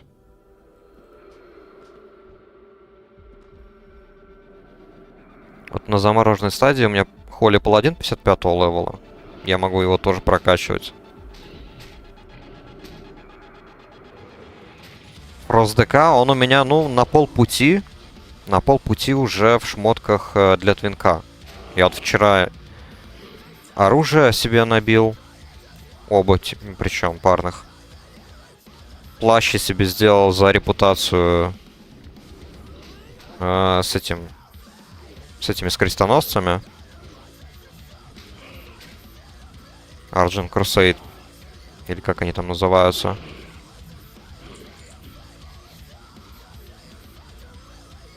Шею тоже прикупил. Вот остается, естественно, чанты поставить разные. Камушки вставить. Еще одну треньку сделать. Колечко купить.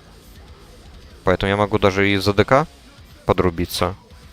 Правда, там тоже будет такой более собирательный тогда стрим. Потому что за ТПС трудно попасть в данж. Или же могу еще завтра подрубить баланс друида. Это тогда не утром, наверное. Чтоб чаще в данже прокали, а то вот полчаса даже за хила стою, жду. Где-то после обеда. Посмотрим.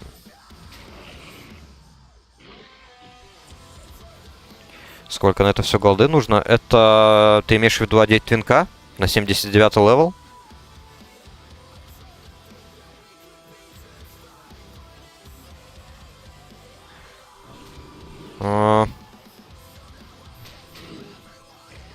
Сейчас подумаем.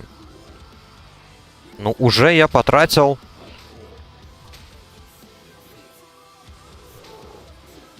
Тысячу, наверное. Чуть больше 1000. Не больше полторашки. 100% не больше полторашки. Так что пока что это еще пока, ну, довольно скромная сумма. То есть я купил на Frost DK у меня сет, вот, который на 78 левел. В принципе, ладно, похер. Сейчас я зайду за Фрост ДК, покажу, что у меня есть. За хила все равно такую же очередь найду. То есть у меня там шмотки от саронитовый сет, по-моему... Сколько их всего в сете? 8 штук. Я купил, по-моему, 7. Одна мне даже не пригодилась, поэтому я зря потратил деньги. Я нашел другую шмотку, которая мне больше понравилась по статам.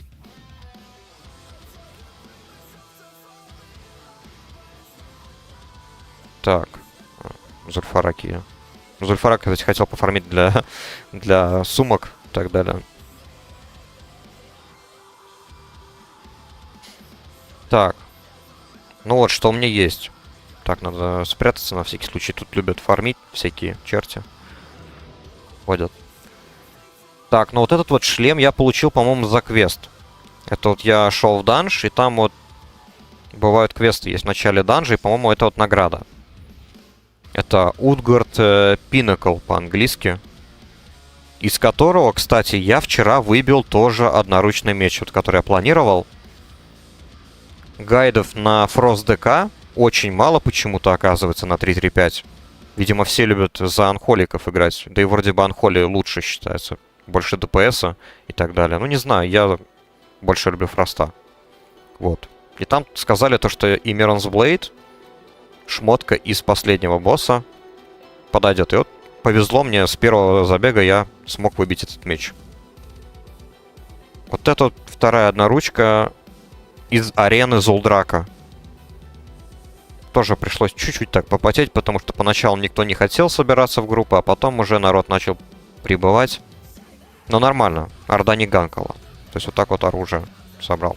Ничего такого особенного, да. Вот это еще до сих пор стартовая.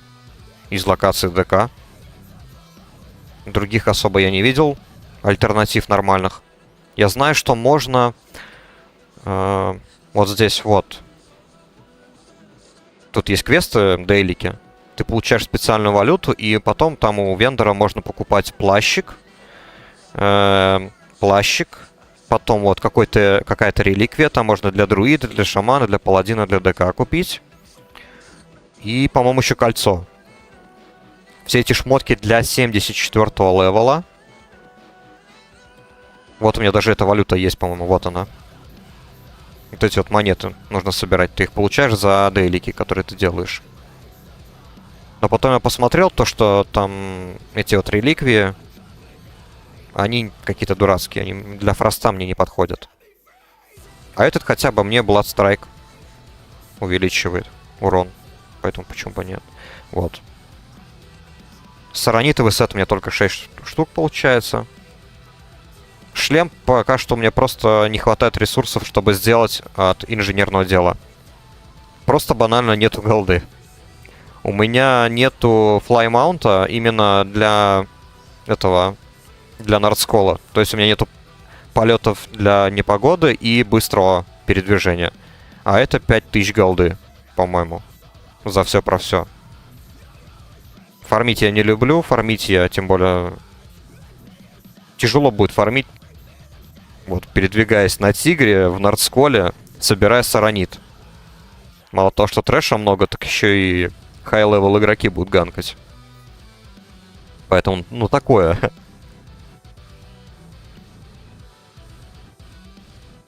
Поэтому не знаю, как тут подфармить. Колечко вчера прикупил по дешевке, вот это вот. Думаю, неплохое. Триньку решил не делать, тоже прикупил, она была по дешевке. Там чисто меньше сотки стоило.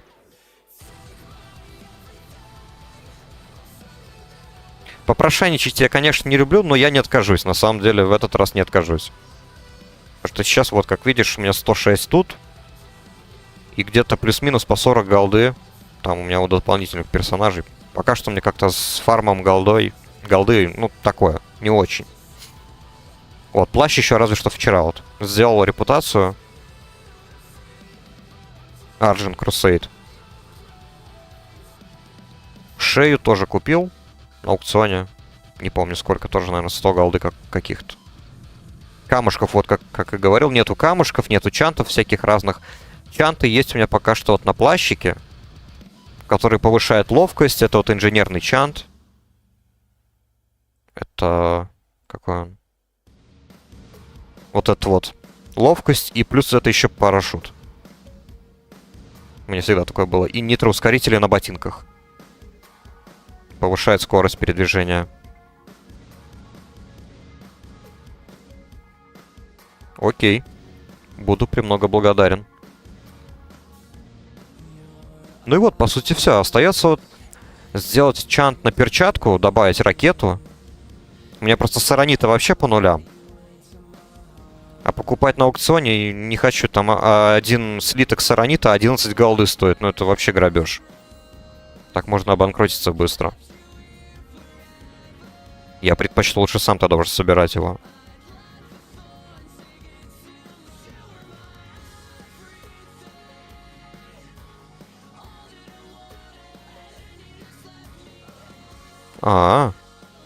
Тоже только начал. Ну ты тогда совсем там много не скидывай. Так, чисто чуть-чуть. О, пошла волна банов. Бот. Неплохо. Пермаков раздали. Да, вижу, спасибо. Письмо вижу, вот уже пришло. Ну вот, получается, кстати, вот мне остается колечко поменять. Это, по-моему, я выбил из данжа. Я планирую какое-то взять колечко, которое делают ювелиры. Там с рандомными статами. Их сейчас куча просто на аукционе. Но они стоят немалых денег. Триньку сделаю, еще одну инженерную, наверное. Которая молнией стреляет, по-моему. Есть такая тринька. 425 навык нужен. Так, как я говорил, прикрепить ракету к перчатке. Потом можно сделать, по-моему, еще слот для камня в ремне, наверное, по-моему, можно было. Потом за очки чести можно сделать энчант на плечи. 10 тысяч, по-моему, стоит этот энчант. У PvP вендора покупается. В Штормграде. Ну, тут тоже камушек поставлю. В шею. Хочу подобрать камни, которые повышают именно пробивание магии. Потому что у меня еще и билд немножечко нестандартный для Frost DK. Сейчас я его тоже покажу. Но я не знаю, насколько он не популярный. То есть, как можно заметить, на панельке у меня нету одной способности. Я ее даже не покупал у тренера. Это уничтожение. По-русски называется, да? Obliterate. Я ее вообще не прокачивал. И, соответственно, в талантах у меня тоже все таланты, которые связаны с этой способностью, они не прокачаны вообще. Я играю через воющий ветер. По сути, и через... Ну, у меня очень много рунической силы накапливается во время боя. Поэтому я спамлю и рунические удары, и фрост-страйки. Ну да, вот в этом и прикол. Я вот насмотрелся видосов, где люди говорят то, что уничтожение такая себе способность, особенно против латников. Тем более это было бы еще дополнительная способность, занимала бы место. Стоит она тоже 2 руны, как и Анхоли и Фрост. Да. По сути, вот 2 способности есть, зачем мне еще одна третья? Поэтому вот я сделал вот так, типа вот такого вот сета вот. Вот этот вот я не прокачал. Нафиг надо. И где-то еще здесь вот у меня вот этого нету таланта. И не... Как-то плюс-минус вот так вот. На ютубе есть, короче, гайд игрока, который тоже вроде бы на Вармене играл или играет до сих пор. Он за Frost DK играет. Там никнейм, по-моему, Нибай или что-то типа того. Вот благодаря ему я посмотрел и плюс-минус как у него, наверное, сделал. Тут немного блат. И Ван Холли сюда вот. Было бы 3, ну если бы, конечно, 80-й левел. И все. А символы? Ну, символы, я думаю, тут у всех плюс-минус одинаковые.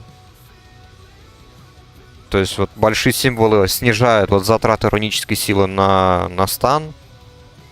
И снижают затраты рунической силы на Frost Strike. Так, вот тут есть один энчант, короче, хороший. Я помню, где-то здесь покупается. Во. Плюс 30 выносливости и 15 еще устойчивости. Хороший чант. Вот на него тоже надо будет накопить. Так, а тут что?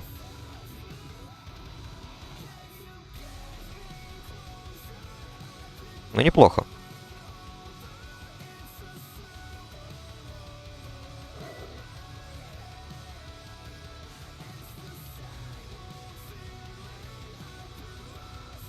То есть, по большому счету, у меня осталось... Да, вот кольцо. Много денег. И вот на очки вот надо еще прокачать. Естественно, надо будет пофармить саранит, титан, если повезет. Потому что титан — это супер востребованный металл. Придется искать. Надеюсь, повезет. И сделаю очки эти эпические. Там надо будет напокупать еще камней, кожи для этого всего. Особый сокет в голову с БК вставляешь. 17 стамина, 15 резист к станам. А по-моему, в саранитовом сете вообще нету слотов. Это сет кузнечное дело делается.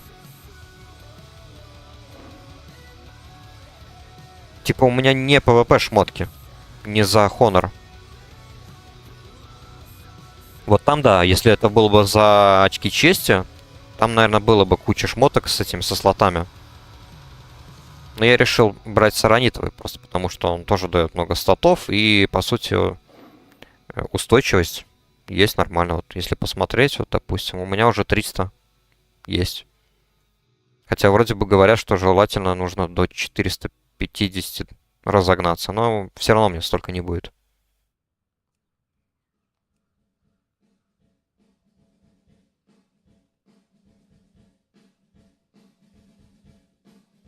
Ну, я вот видос, кстати, вчера видел.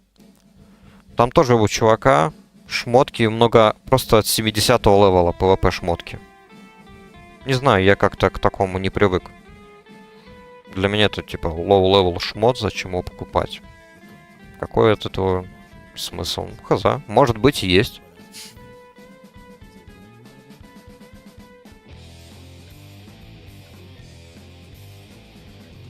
Так, ладно. Надо возвращаться на друида. Тринкет, кстати, да, еще пока такое себе. Вот одну я купил, это вот инженерная, я ее мог сделать, но купил, ладно. Бустит атак пауэр, а вот вторую можно, конечно, за репутацию еще достать. За репутацию, но это, по-моему, тяжелый фарм. Вот здесь вот есть же две фракции, да, эти, кто они там? Одни волчеры, а вторые оракулы. И там у оракулов хорошие тринки. Но, по-моему, репутацию фармить очень тяжело. Даже на X7, я думаю. Окей. 1, 2, 3. А, нихера себе. Ничего себе. Подгонщик. Царский, царский, спасибо. Столько голды, конечно, пригодится, да. Но я постараюсь, наверное, за ДК еще подфармить, чтобы купить именно полетку. И было бы проще фармить дальше, чем тратить это все на ресурсы. Пока что, наверное, так.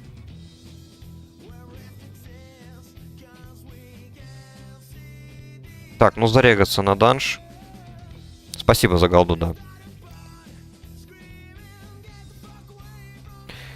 Попытка номер 2.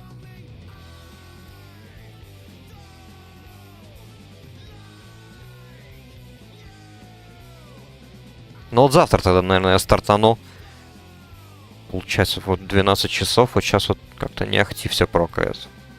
Может быть, завтра лучше мне не утром стартовать.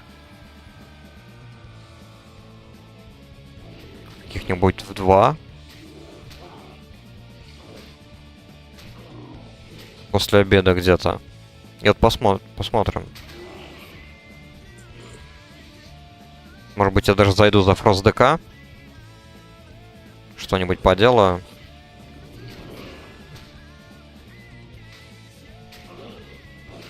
Или за кого-нибудь другого. Может быть, за Паладина. Или за Баланс Друида. Баланс Друид у меня... Какой там левел уже? Ну, выше, чем этот. Я его довольно быстро тоже прокачал. Тоже в данжах. А, точно, за Баланс Друида я уже БК-контент начал. Поэтому там тоже уже будет относительно что-то новое.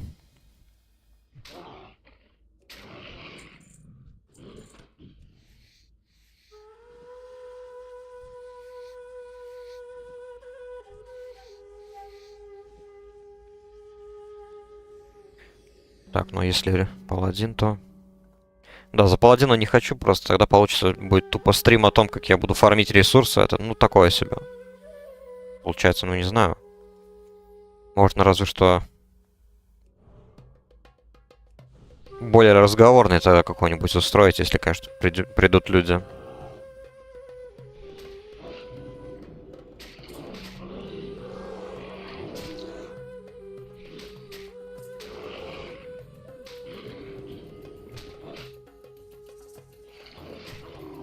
Попробую какую-нибудь, не знаю, траву фармить. Я вот за друида фармил, за баланса. И некоторые травы очень хорошо даже продавались. Я там... Сколько? Ну, 200, по-моему, поднял. На тех травах, которые просто собирал, чтобы поднять навык. И все. То есть никакого интенсивного фарма там не было.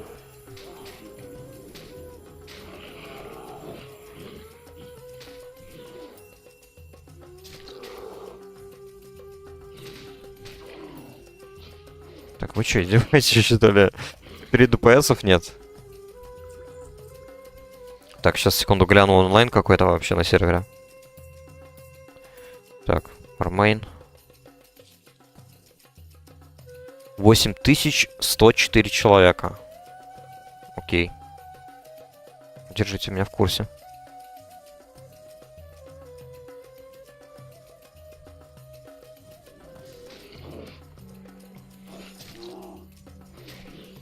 В принципе, я могу, кстати, Паладине, если играть за Паладина, я могу еще респектнуться с Холика в прот Паладина. Вот за прот Паладина я тоже очень давно не играл. Наверное, последний раз я за прот Паладина играл именно на Личе. Когда я в подростковом возрасте играл на этом, на WoW Circle. Вот на WoW Circle тогда я, наверное, играл за прот Паладина еще. А так, у меня на этом, на классическом Warcraft, вот который был перезапуск, да, у меня там вот 60-й левел был Паладин гибрид. Половина талантов прот, половина холи. То есть меня брали вот в рейд с такими талантами, даже на Рагнароса, пофиг. И я мог спокойно фармить лоу-левел данжи, чтобы собирать эти синие шмотки, синие баешки для твинков 19-го левела. Допустим, я фармил крепость Темного Клыка на изи. У меня еще просто там щит был, этот Skull Flame Shield, такой типа щит в виде гигантского черепа, у него еще изо рта огонь пылает. Внешне очень прикольно выглядит. Это эпический баешный щит, и он всегда дорого очень стоит. Поэтому да, вот, в общем, могу тогда и за Паладина попробовать респектнуться, просто надо будет заранее сегодня отвести время, чтобы хотя бы какие-то стартовые шмотки для него достать. Более-менее адекватные, там, я не знаю, наручка и щит хотя бы. Потому что Паладин-то уже 55-го левела.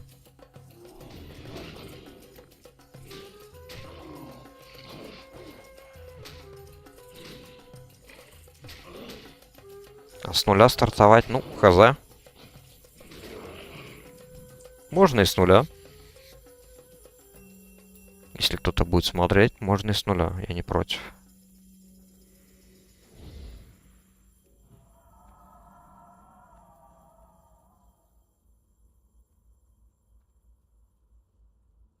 С другой стороны, с нуля будет проще одеться. Не придется отвлекаться.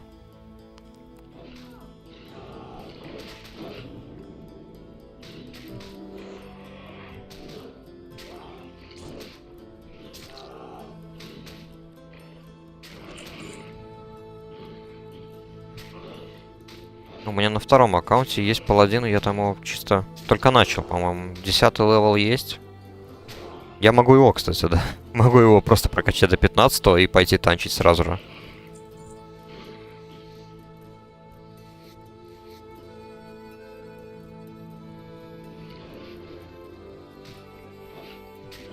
А первого паладина так и оставить в холле.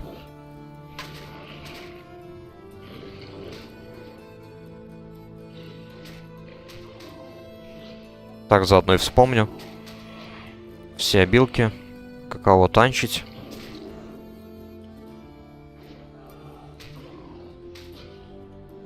Ну, Протпал вроде бы удобный. Он в классике особо не мог танковать. А в БК ему добавили таунт, который работает через дружественные цели. А вот в Личе уже нормально он танковал АОЕ. Танкует хорошо. Деф способности у него там тоже хорошие. Через блок щита, я помню. Так, ну что тут? Блин, серьезно? На 47-м левеле нету ДПСов. Join Global.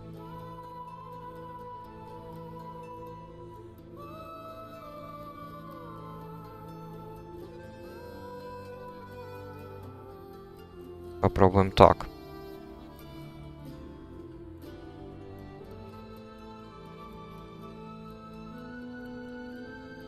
Поспамим немного в глобальный чат.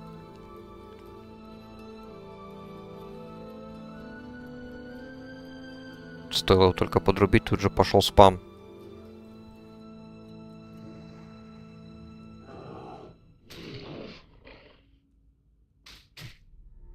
Так, о. Очередная русскоговорящая гильдия. Набор в РУ. А что это значит? БДУ, не знаю. Reapers of the Death. ПВЕ драконов. Танки приоритет для... А, это он типа по-русски так пишет? Нифига. Для сноса актуального контента. ПВЕ драконы. Кстати. Я же, кстати, состоял в этой гильдии. Я состоял в ПВЕ драконах. Вот когда был перезапуск именно классики. Меня приглашали в ПВЕ дракона. По-моему, когда я играл именно за Frost ДК на припатче. По-моему, ПВЕ драконы знатно славились тем, что они любили троллить на БГ. И если очень много народу собиралось на одном поле боя именно с ПВЕ драконов, они всегда любили именно какой-то своей тактикой пользоваться. Я тут именно про Альтерак, я говорю, потому что там вот 40 рыл всегда собиралось. И они, допустим, любили, ну, учитывая, что мы всегда побеждали, они всегда хотели идти дальше, мол, давайте пойдем на спаун орды, прям там, где они появляются. Пойдем туда их фармить. Ну и пофиг, и ходили, выжигали там все просто.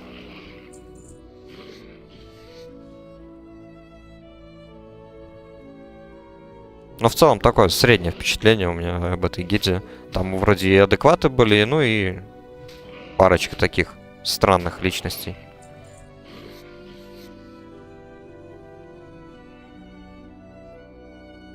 Так. Давайте-ка еще раз поспамим. А, блин, я даже не написал level range. Идиот.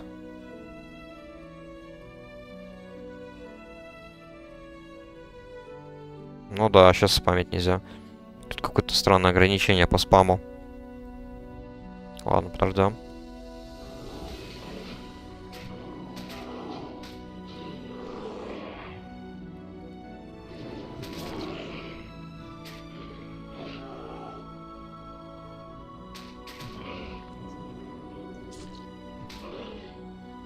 Если еще как-нибудь получится, то, возможно, будет какой-нибудь двойной стрим, если получится уговорить девушку поиграть вместе.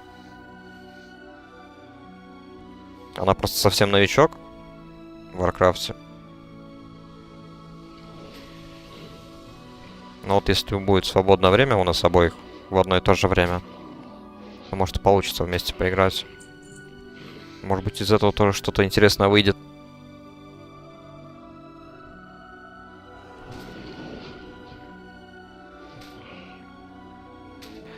Ну, как играет? Пару раз изначально, вот когда только начинали, какой-нибудь год назад, пару раз, вот тогда было больше свободного времени и желания, наверное. Сейчас, наверное, такого сильного желания нету. У меня на канале есть там видосы, сколько там, 5 видосов или сколько, как мы с ней в Сирус играем. На сервере Сирус. За 2 друидов. А так, она как увидела игру Fall Guys, все. Начала потом меня чаще уговаривать в эту игру играть. А меня Fall Guys жутко бесит. Эта игра просто, наверное, одна из тех самых, из-за которой я начинаю быстро гореть.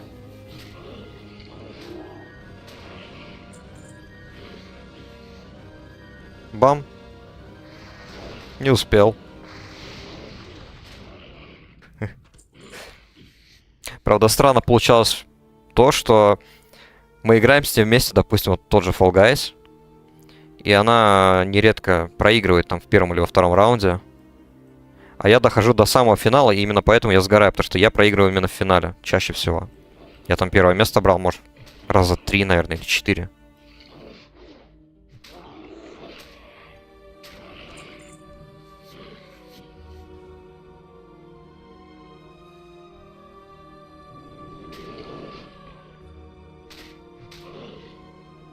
А тогда, ну, конечно, бывают прикольные моменты.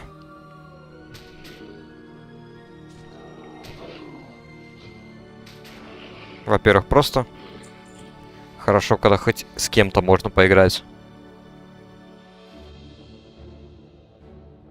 Но учитывая то, что она в Warcraft первый раз вот играет, да и вообще в целом она в видеоигры никогда в своей жизни не играла до знакомства со мной. Поэтому, когда ты просто вот смотришь, допустим, вот я стою условно вот здесь, а она стоит где-нибудь вот за этой вот тележкой, где-нибудь там, и просто так вот поворачивает налево-направо стрелочками, ищет меня, где я пропал. Найти меня просто не может. Или не может одновременно нажимать несколько кнопок, допустим. То есть, пока нажимает кнопку вперед, чтобы повернуть направо или налево, ей нужно остановиться. И только потом повернуться вот так вот. То есть, движение как у какого-нибудь бота. Я с этого часто угорал, и, возможно, поэтому она чуть-чуть обиделась. Я старался чисто так, ну, сильно, естественно, не налегать на все это, потихоньку, по чуть-чуть.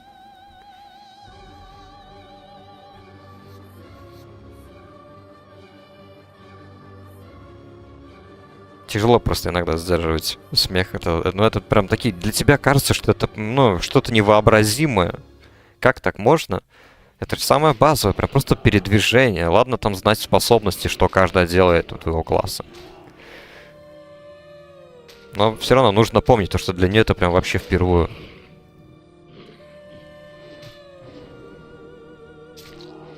Но потом потихоньку втягивается. Нормально. Давал я там, допустим, простенькие задачки. Типа, давай я поставлю на тебя функцию follow, следовать. Говорю локацию, место, и ты меня туда отведешь. Там, я не знаю, в той же GTA какой-нибудь San Andreas давал поиграть, просто поводить машину за рулем, поездить. Стартовую миссию в Warcraft... Ой, в Warcraft, стартовую миссию в этом... В San Andreas, в самую первую миссию, кстати, не могла пройти. Просто не могла пройти. Там, где на велосипедах надо было ездить.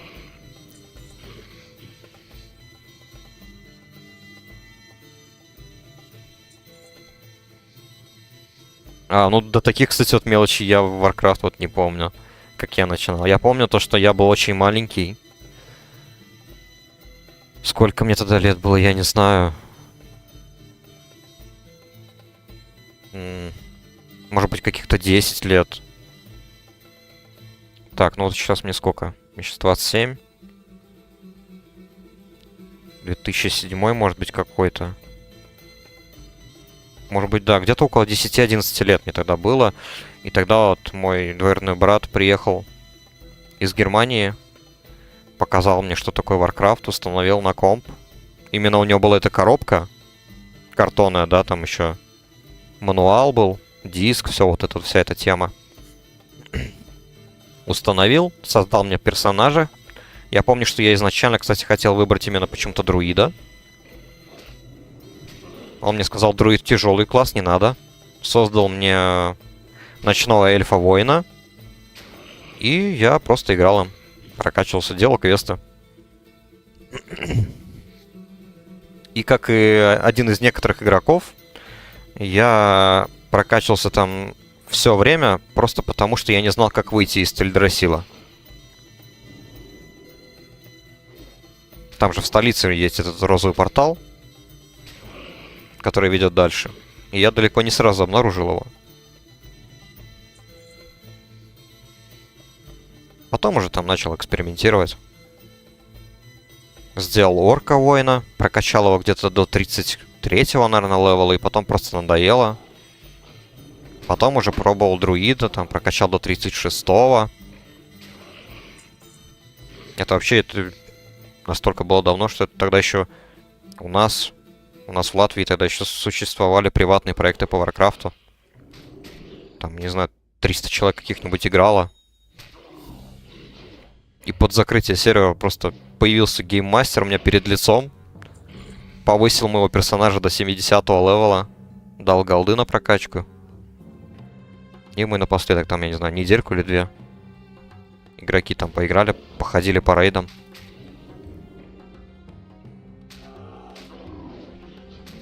Это, по сути, все, что я помню относительно моих первых месяцев игры.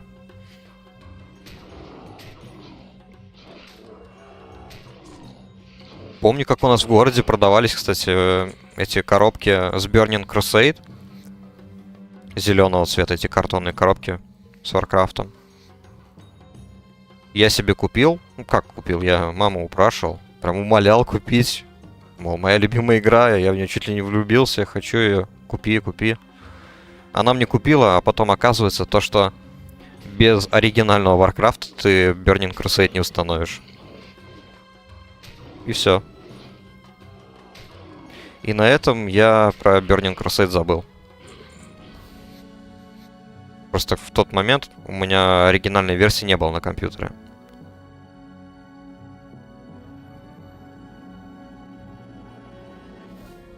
Когда я покупал Burning Crusade. Было так обидно. Я ж чуть ли не расплакался. Но пришлось забыть. Когда мама спросила, как тебе игра, я говорю, да, все хорошо, все отлично. Нормально, нравится.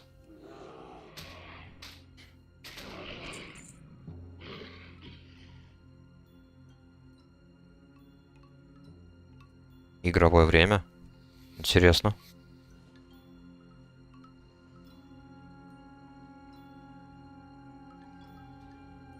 И сколько это по количеству? Не помнишь?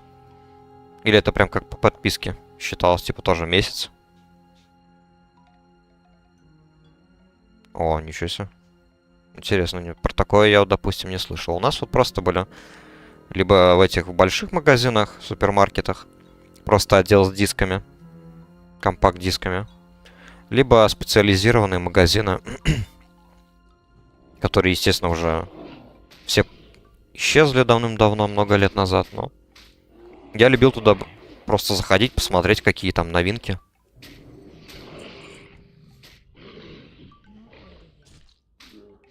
А вот насчет вот такого никогда не слыхал.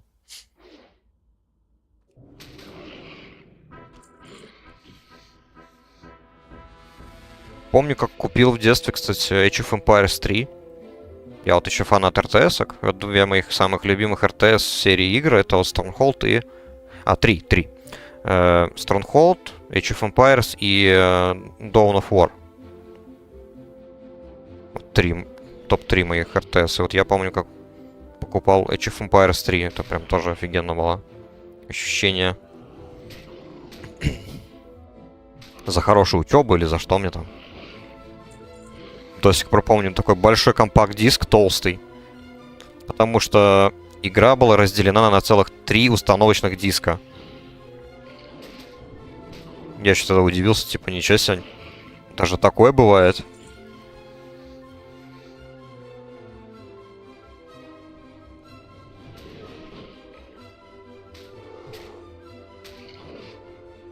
Вот в ту игру, конечно, я очень долго залипал. В Age of Empires 3.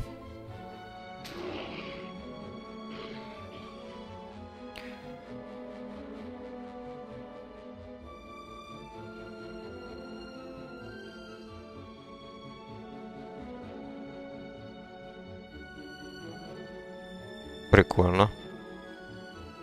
Не, у нас такого не было.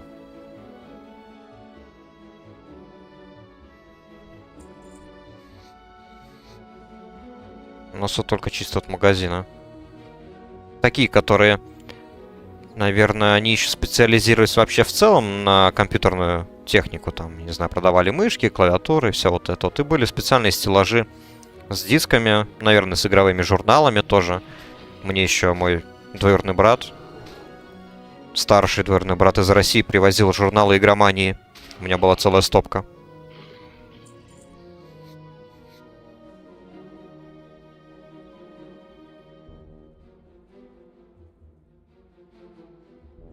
GTA 4. Я GTA 4, по-моему, уже скачивал с торрента. Правда, когда первый раз я скачал, у меня еще тогда был старый комп. Ну, уже на тот момент старый. Тогда еще было... По-моему, тогда уже становилась популярная Windows 7, наверное. Или она уже стабильная прям была, без багов. Не знаю. Но вот у меня на том компе еще стояла Windows XP. Professional, наверное, полное название. И я как-то попробовал скачать, и что-то как-то вообще не пошло. У меня даже текстурки до конца не загрузили. Когда только начиналась вот эта вот игра. Там с этого... Со вступительного ролика. Просто тупо земля не прогрузилась. Сама игра тоже зависала. Но GTA, кстати, я вообще ни разу не видел на компакт-дисках. Не покупал. Только на Sony PlayStation 2 видел, кстати. Тот же двоюродный брат с Германии, когда приезжал, вот, когда у меня была Sony PlayStation 1, он уже показывал Sony PlayStation 2. И вот мы играли в 2 игры. Это Mortal Kombat Deception, и вторая это San Andreas.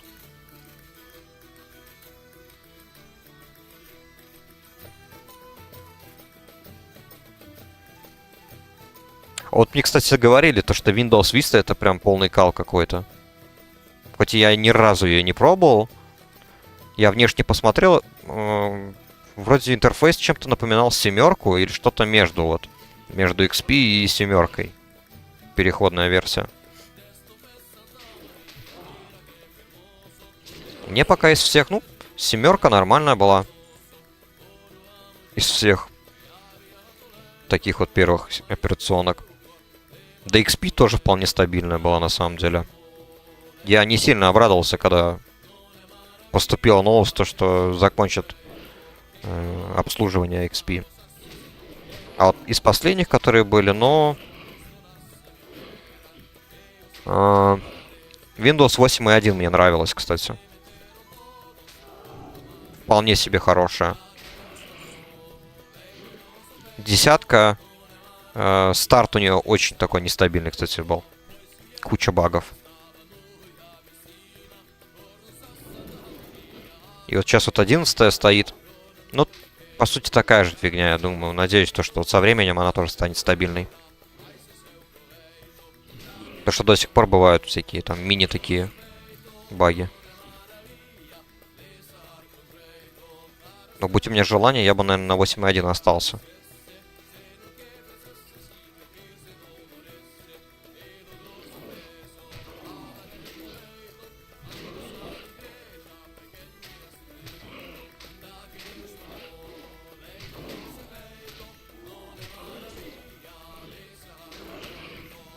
У меня, кстати, была коллекция дисков этих Героя Меча и Магии. По-моему, Героя Меча и Магии 3, наверное, почти вся коллекция была. Вместе с хрониками героев. Это, наверное, одни из первых компьютерных игр, которые я играл. Хроники героев.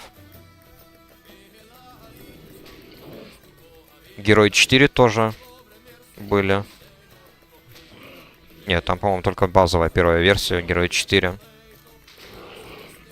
А Герои 5, кстати, первый раз я поиграл через пиратский диск. Младший двоюродный брат просто пришел как-то ко мне в гости, говорит, вот ему там друг семьи записал на болванку Герой 5. Типа, ну давай играть вместе. Попробовали, блин, офигенно просто.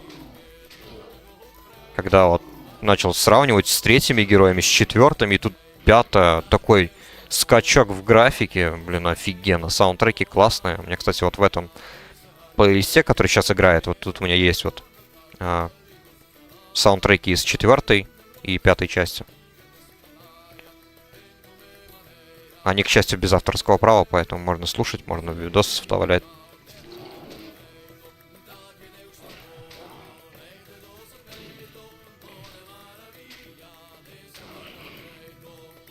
Я, кстати, видел первые и вторые герои, но играть в них чисто просто зайти и посмотреть, что это такое, как они выглядели. А играть как-то, ну, не знаю, для меня это уже была морально устаревшая игра. А вот третий почему-то еще для меня... Я бы с радостью сыграл бы в какой-нибудь компании людей. Почему бы нет? Хоть я и далеко не про. В такие игры люблю чисто пофаниться. По приколу поиграть какие-нибудь, типа вот РТС, вот герои можно было бы, допустим. Прикольно. Поэтому для меня, допустим, долгое время авторитета была третья часть. С дополнением, где добавляется еще дополнительный замок с этими с элементалями. Это клинок Армагеддона. Вот у меня был клинок Армагеддона. Возрождение Рафии, Дыхание Смерти.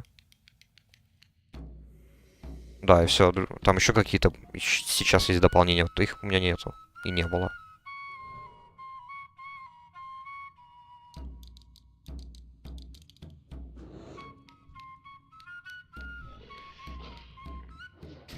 А вот в 4 части у меня только вот первая самая, которая оригинальная была. Дополнение уже мой младший двоюродный брат покупал. Но там, по сути, ничего не менялось, кроме компаний, к сожалению. Но нововведение, то, что герои непосредственно участвуют в бою, мне очень нравилось. Но, к сожалению, это было недостаточно, чтобы долго играть в 4 героя. Саундтреки тоже, кстати, хорошие. Достойные, очень даже достойные. Вот, допустим, водная тема морская, вот, когда ты на корабле там плаваешь. Офигенно она мне нравится до сих пор.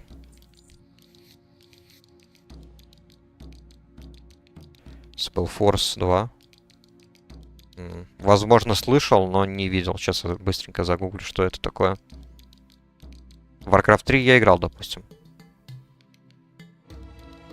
Причем очень много.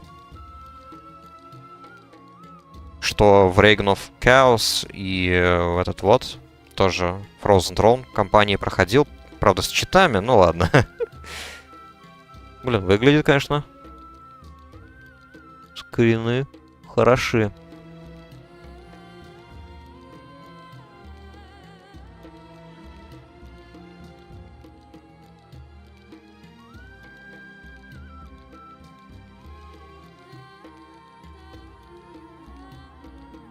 Что-то вот из этого, наверное. Выглядит неплохо.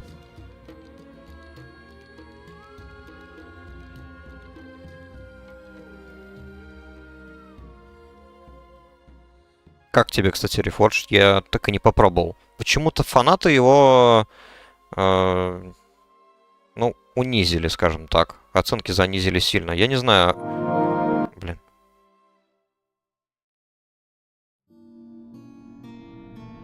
Я лично по всем новостям, не знаю, и так далее, не вижу никакой разницы. Ну, Reforged и Reforged, и что с того? Графика улучшена вполне нормально. Прикольно выглядит. Зачем оскорблять игру?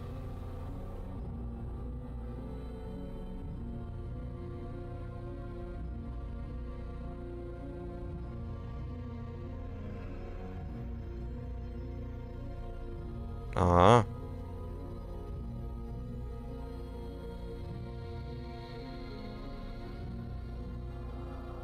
Ну да, прикольно. И Warcraft, да, действительно напоминает, кстати.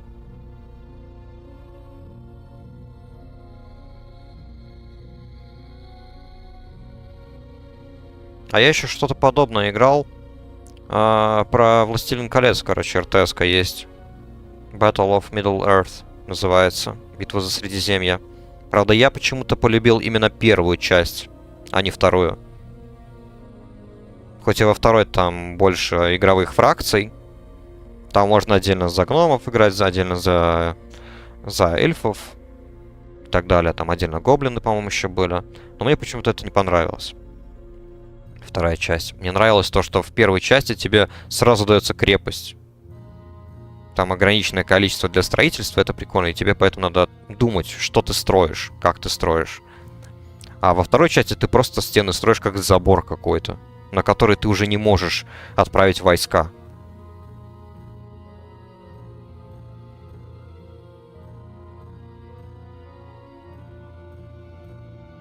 А, гибрид такой получается. Но вот насчет гибридов... Я играл вот во что. Сейчас вспомню, как она называлась. Это одна из самых первых игр в моей жизни на ПК.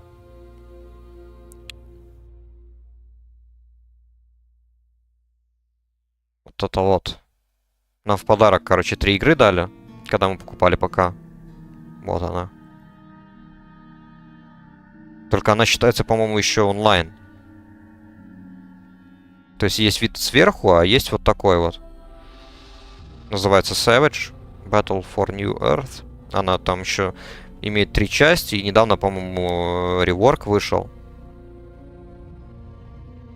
Там типа 2 фракции. Есть люди и пришельцы. Нужно вот так вот сначала отстраиваться, ставить апгрейды, улучшать своего персонажа. Ну и воевать против врагов. Было прикольно. И вот еще 2 игры, помню, было. Одна, по-моему... Вот это, по-моему... Так она называлась. Racing Game, просто пишу для уточнения.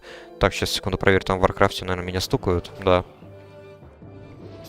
Надо в стелсе спрятаться, пока я там серфлю в интернете. Так. Smashed. Нет, видимо, не так. Это не то. Ну да, графика на самом деле такая. Вполне себе. Так, нет, это не то. Тогда... Mashed, может быть? Вот, да, Mashed, а не Smashed. Вот эта вот игра была вторая, которую нам дали. Ну, допустим, вот интро поставлю.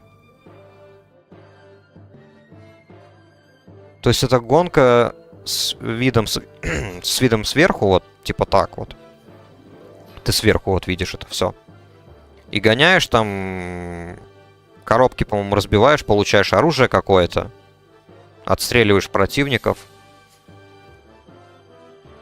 И вторая интересная фишка, то что если ты слишком далеко отстаешь от противников, то, по-моему, ты проигрываешь, типа машина твоя уничтожается.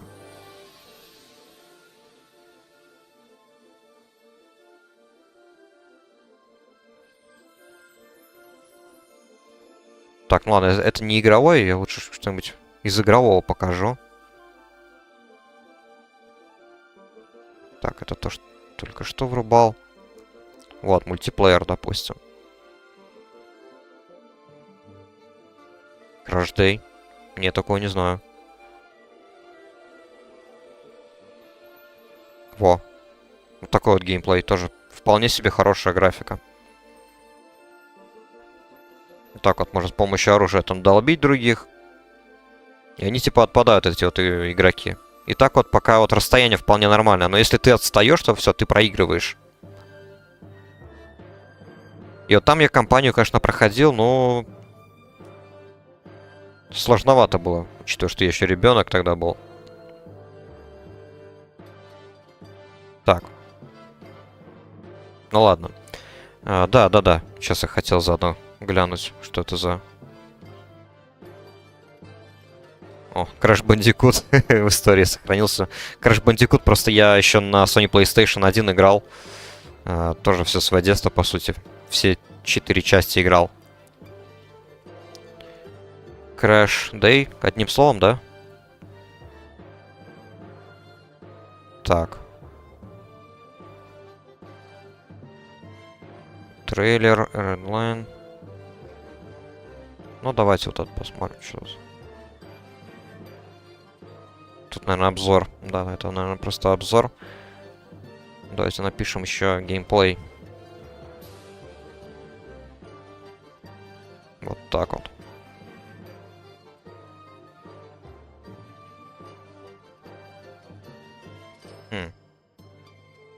Что-то меню и вообще вот... Вот это вот все немножко напоминает, как будто разрабы эти... Bugbear компания, которая разработала... Flatout.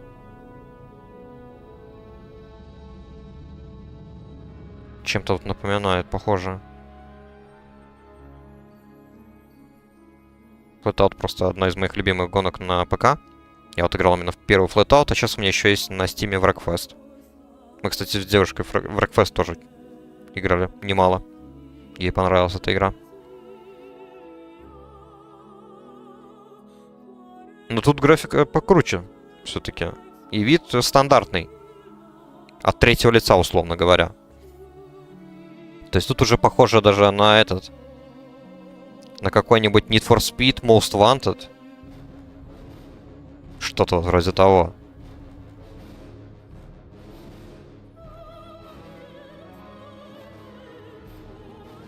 Ну, прикольно, да, прикольно.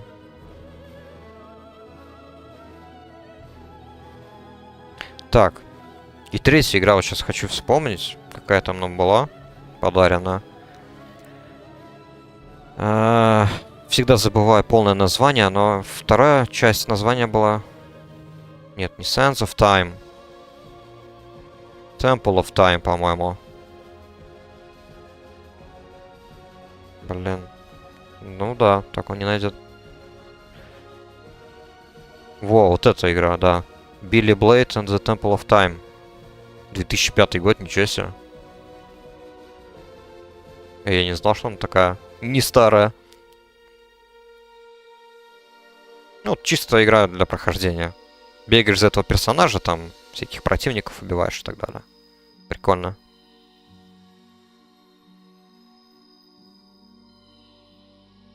Для кого-то, может быть, Принца Персии напомнит, я не знаю. Хотя я в Принца Персии не играл.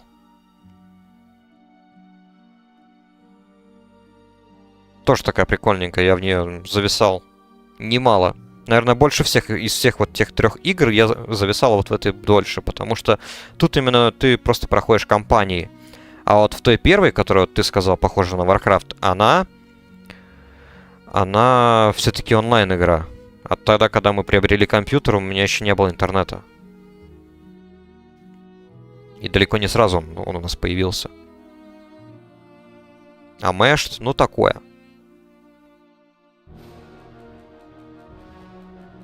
Meshed иногда играл много, но бывало то, что не получалось проходить, я сильно сгорал. А вот это прикольно. На чиле бегаешь, рубишь все. Вот, а я, кстати, в Принце Персии не играл никогда в своей жизни. Но я знаю, что это такое. Видел. Я фильм смотрел с этим, с Джейком Джилленхолом.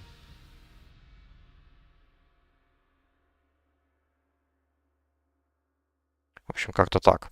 Это напоминает, кстати, игра вот какого-нибудь Crash Бандикута, например.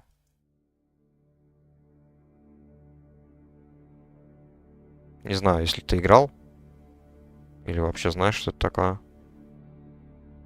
По сути, тоже бегать. Миссии проходить. Типа так вот. Игра детства, в общем, это прям вообще уже ностальгия. Прикольная игрушка тоже была. Но это на Sony PlayStation уже. Это уже не на ПК, это уже было с Sony PlayStation. У меня было, по-моему, все 4 части. первые три, они вот примерно вот так и похожи друг на дружку. А четвертая это была гонки на картингах.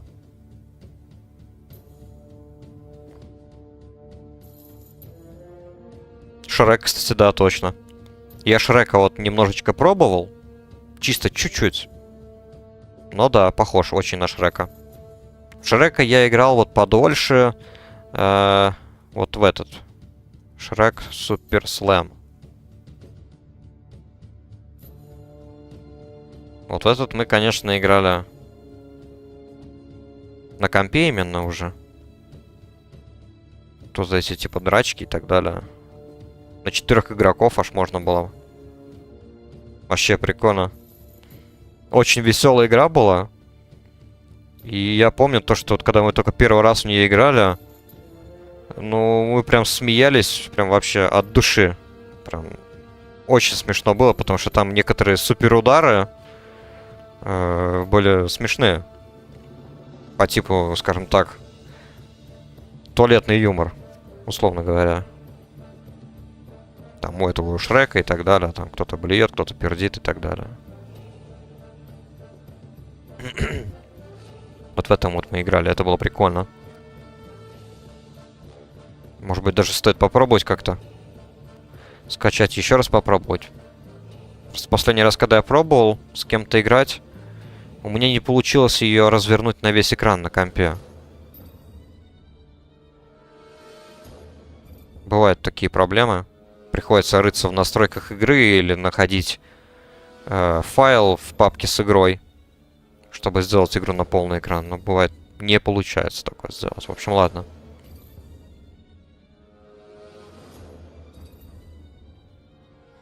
Сделаем снова захват игры. О, как я вовремя, кстати.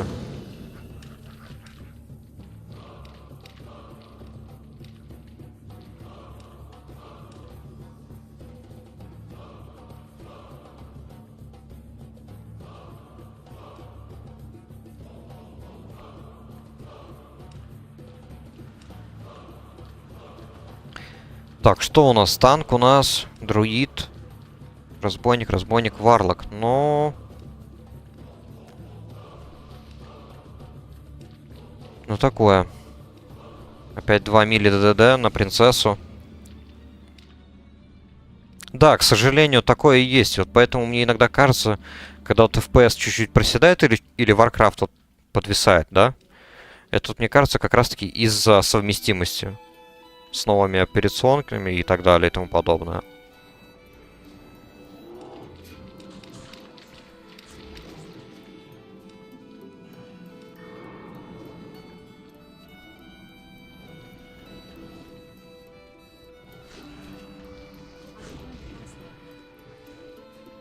И такое, да, к сожалению, происходит.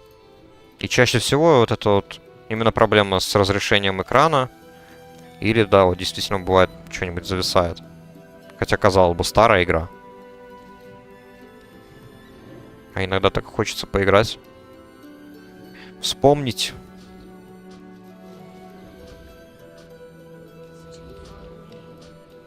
Так, блин. Не заметил. Эти товарищи тоже помирают по чуть-чуть.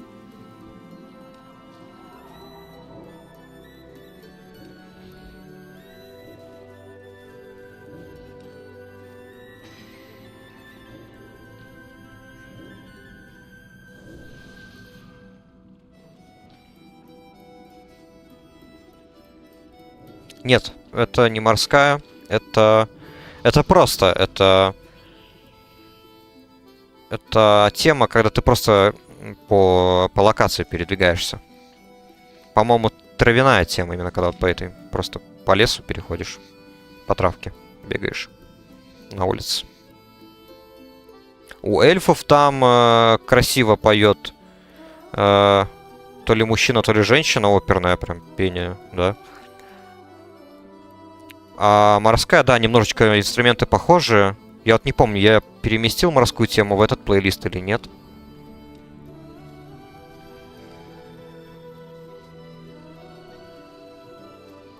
Но мне как-то вот один зритель, который заходил на стрим, он говорил то, что это морская тема. Кстати, она еще есть в Корсарах. Вот этого я не знал. Я просто в Корсары начал играть с Корсаров 3. Я в Корсары и Корсары 2 никогда не играл. И, допустим, для меня было большое удивление, когда там... Когда говорили то, что есть там большие различия в геймплее между третьими Корсарами и, допустим, первыми и вторыми.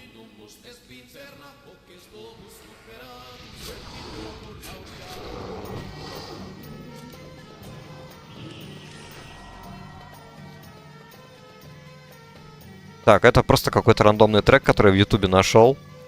И вставил в свой видос про Mountain Blade Mod Nova Aetos. Вот эту песню я вставил. Она у меня ассоциируется с крестовыми походами, поэтому вот я сделал на похожую тему видос.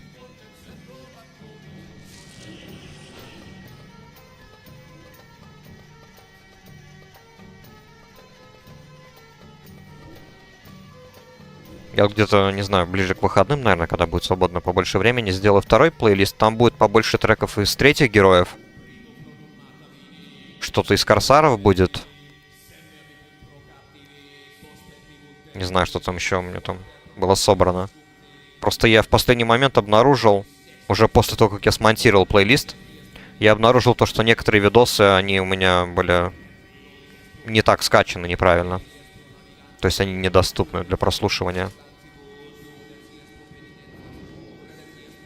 И большая часть, к сожалению, это были видосы с темами героев третьих именно.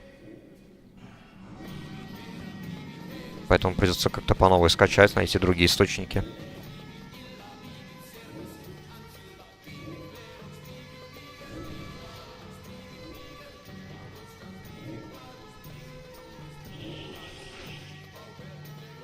Снежная тема.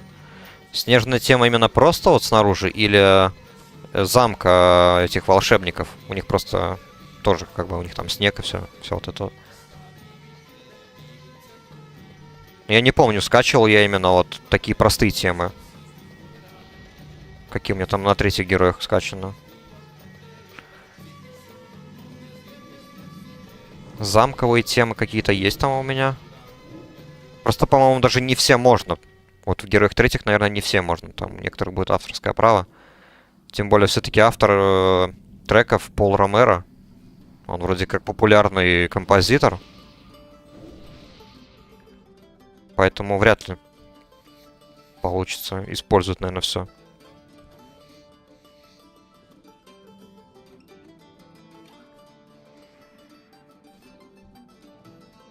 Так, сейчас на фоне, кстати, играет Stronghold.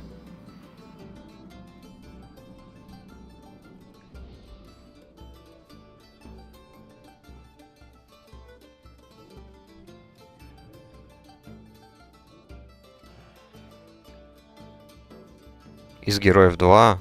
Ну, насчет этих всех тем я, к сожалению, не в курсе. Я их не слышал даже.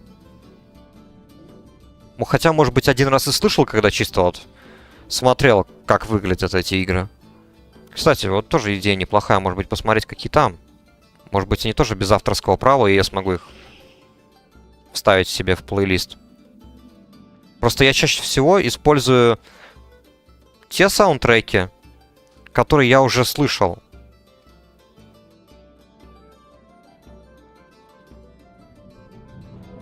Такие мне проще как бы узнать и быстренько скачать, допустим. Я, например, вот хотел скачать вот кучу треков Ведьмака из игры какой-нибудь. Но в итоге, когда их прослушал, я просто мало чего видел такого достойного, просто потому что я никогда в Ведьмака не играл, я не знаю, какие там скачивать. У меня только один трек в итоге.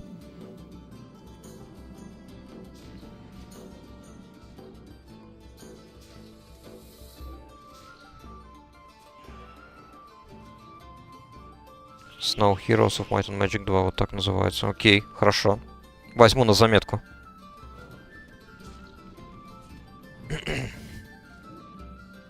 Ну, я гляну тогда. Я обычно по выходным новые видосы монтирую. И когда надоедают плейлисты, у меня уже несколько их просто собрано. Я вот делаю новый. Вот на выходных я переделаю свой вот второй плейлист, где вот у меня собраны треки именно по стилистике средневековья. То есть там вот включая будут герои вот эти все. Я вот думаю туда добавлю. Как раз таки героев 2. Посмотрю. Что там есть.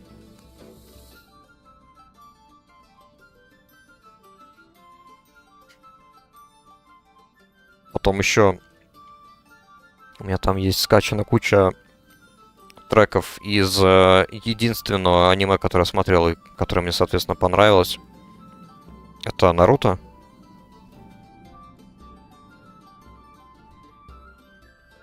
Вот там, конечно, надо быть осторожно, потому что некоторые могут быть с авторским правом.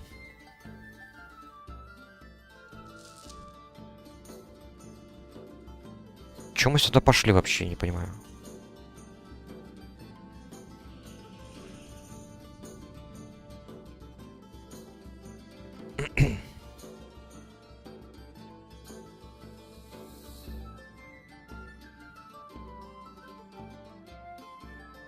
Шаман Кинг слышал, а вот видеть нет, не видел. Для меня это вообще ни о чем не говорит. Я как бы... В целом, я не фанат вообще аниме. Вот то, что я в детстве, допустим, видел, я смотрел от мультики, я не осознал, допустим, то, что что-то конкретное это аниме. Это, допустим, те же самые покемоны какие-нибудь, Beyblade, Дигимоны и прочее, и так далее, и тому подобное. То есть я даже не знал, что это тоже аниме, по сути. Yu-Gi-Oh! Тоже, там, где с карточками связанное аниме.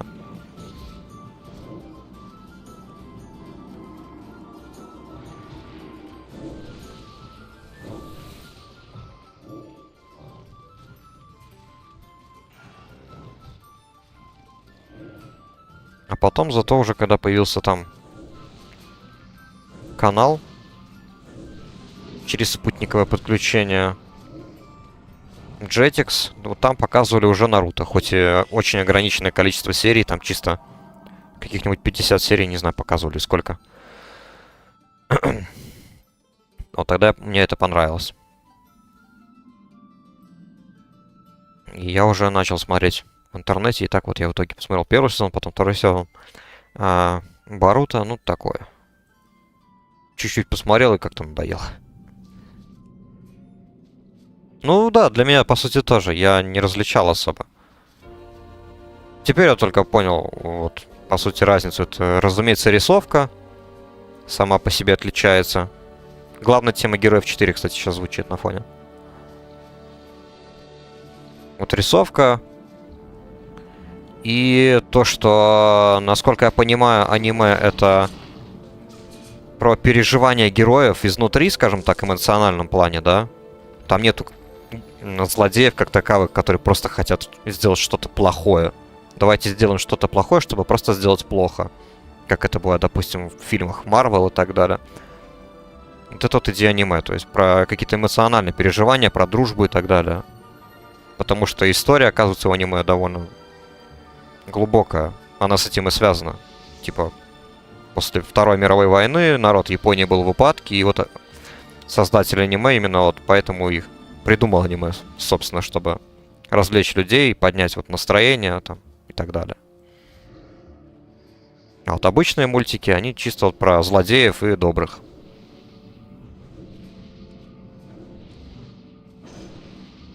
То есть вот так вот это. Такая разница, по крайней мере, так это я понимаю.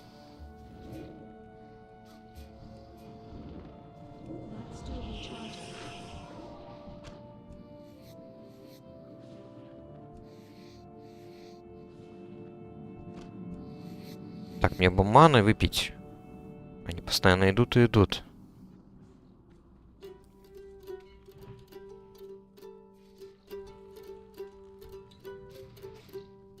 Ну, в принципе, кстати, и мультики были... Достаточно много мультиков было хороших.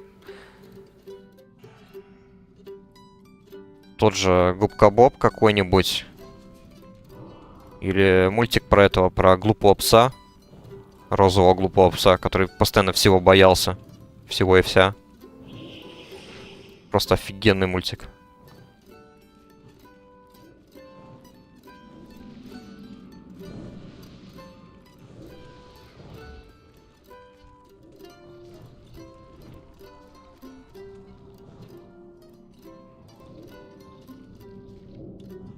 Блин, вот эти вот, короче, великаны, они дают АОЕ какой-то урон. И я просто...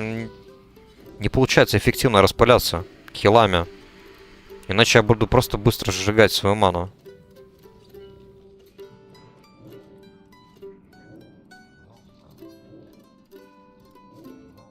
Мало того, что танк его просаживают по ХП.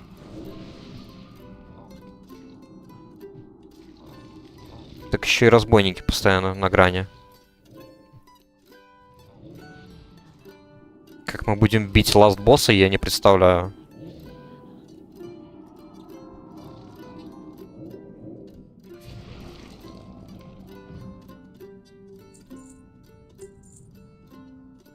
Ну вот тут два разбойника, и они оба, походу, я не знаю, либо не одетые. Ну такое. О, очередной, короче, разбойник с кинжалом на Spell Power. У меня тут недавно. Тоже охотник себе занидел. Ну да, для 45-го левела, конечно, в целом это просто ничто.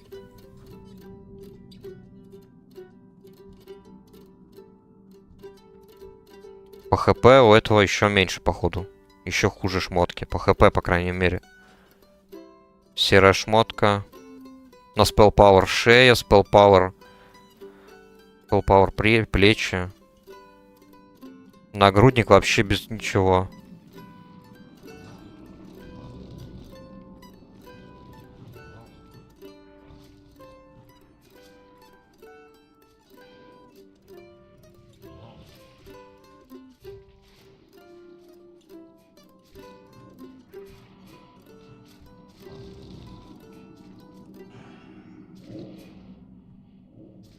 Ну, вот предыдущий раз, когда мы шли, у нас было два вара и шаман.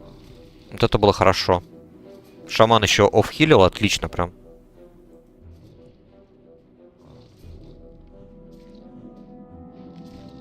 Так, вот это вот пошла тема героев 4, замок этих андедов и чертей. Это, кстати, вот негативный момент, который мне не понравился. Это почему-то андедов объединили с Инферном. Инферно замком. Я не понимаю, зачем это сделали. Там они вроде бы по лору как-то объединились. Лор у героев, кстати, меча и магии вообще оказывается очень богатый. Именно лор четвертых и третьих. Вот он связан между собой. Ну, первый, второй, наверное, тоже. У пятых уже там новая ветка пошла. Но с точки зрения игры я это как-то не очень одобряю.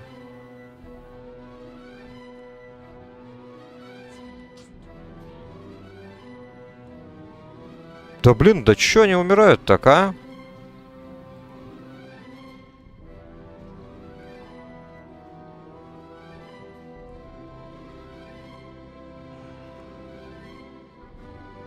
Мне просто нравилось, помимо людей, помимо вот людского замка, эльфы, ну такое себе. Вот андеды еще нравились. Вот прям в Героях 5 вот андеды прям офигенно.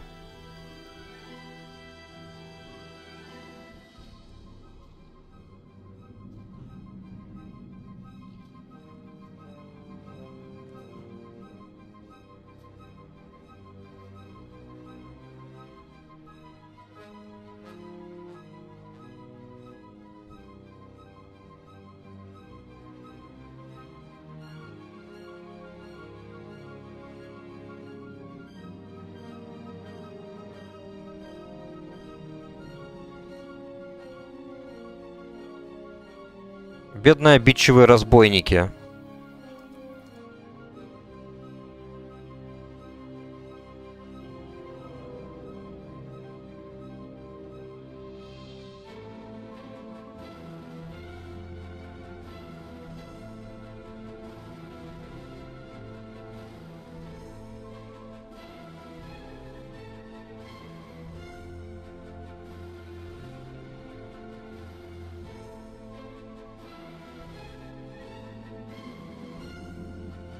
Нет бы еще поесть перед боем. Просто стоит и ждет, чтобы я его еще хилил. Как говорилось на одном YouTube-канале. По-моему, это у Юлика. Когда они с Кузьмой смотрели «Сердца за любовь». Конч за 500. Блять. Пипец, я сейчас сгорю. Ну да, кстати, насчет хуманов и андедов. У них, оказывается, еще и эти темы городские, они похожи. Типа, андедовская тема, она перевернута. Это перевернутая хуманская тема, оказывается. Вот, кстати, андедовская пошла из 5-х. Она как-то с музыкальной точки зрения очень похожа на хуманскую. Ну, такая, типа, извращенная.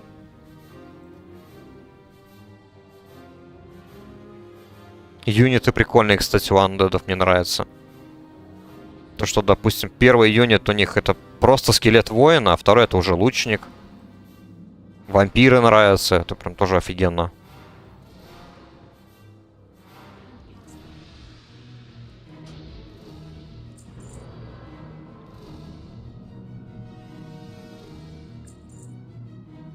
Ух ты, нифига себе, эпический ножик. Неплохо. По-моему, вот за этим ножом в классике очень многие игроки бегали, да? Прикольно. Я его первый раз, кстати, вижу в Марадоне. Правда, он мне сейчас ни о чем не говорит. Это мне нафиг, наверное, не нужно. Он вроде для кастеров, если не ошибаюсь.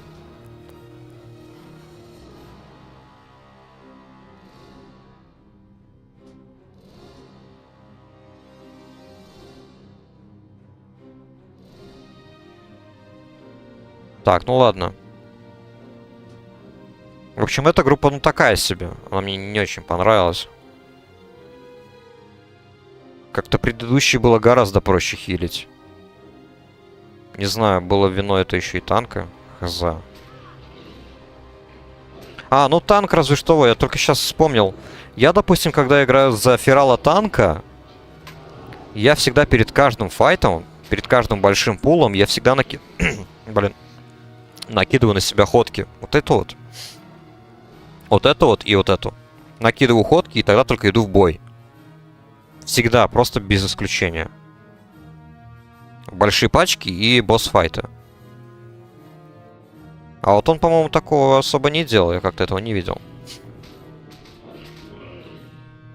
Да, точно. Это третье улучшение. Это третье улучшение, которое появилось в этих... В третьем дополнении... Нет, это получается второе дополнение. Второе дополнение героев. Там уже появились орки, да, это я помню, да. Второе дополнение, там были гномы. Я играл вот по большей части только в самый оригинал. А вот дополнение у меня младший двоюродный брат покупал их. Причем оба. Именно компакт-диски. Поэтому он с ними первый познакомился. Потом уже только я чисто брал поиграть в гномов.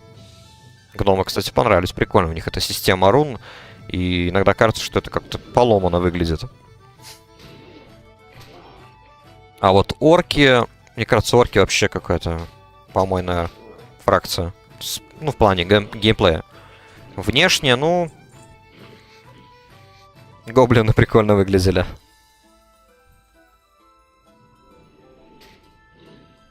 А так прикольно, да, то, что вот в той части добавили третье улучшение. И, как правило, мне казалось, то, что в целом третье улучшение, третий вид, он почему-то казался куда лучше, чем от обычного улучшения. Допустим, у тех же хуманов. Я, допустим, там вот у всех, почти всем добавлял именно вот то новое улучшение, там, где все были в красной форме. Только, по-моему, грифонам я оставлял второе улучшение, потому что грифоны у стандартного улучшения грифонов у них было больше хп. Больше хп и... Хз, у них там статы как-то еще иначе были расположены. По-моему, у третьего улучшения у них, по-моему, больше атака была, а у второго больше защита вроде бы.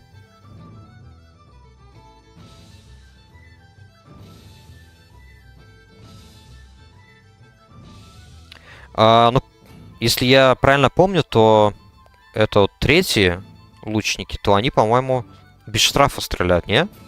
А вот вторые, случаем не было у них два выстрела, как у эльфов? Допустим, я помню то, что вот у эльфийских лучников прикольно, вот у них вторые эльфийские лучники, они стреляют две стрелы тоже. А, а третьи лучники, они одну стрелу, но без штрафа стреляют, поэтому очень больно.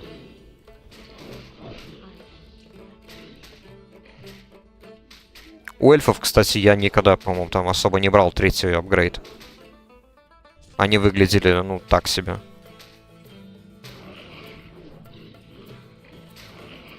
У лучников, по-моему, я больше предпочитал, вроде бы даже второй апгрейд. У друидов точно я брал тоже второй апгрейд.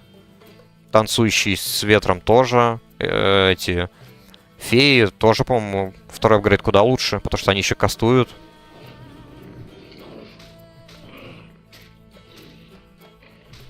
Если враг подойдет близко, там урон x2, а у 3 лучника всегда прямая стрела. Ага.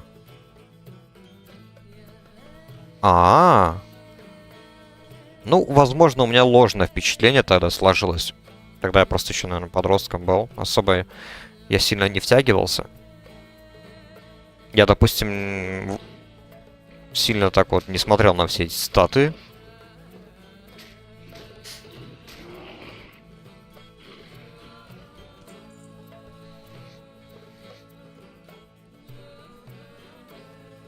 А, блин, я даже не поставил. Так вот.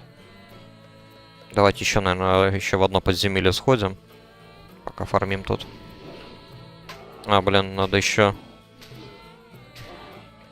вернуться. Я не заметил, что у меня тут сумки уже заполнились. Так, что тут?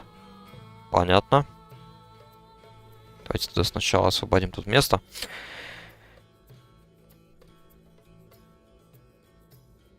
Да, это паладин, который на лошади, да? Он исцелял.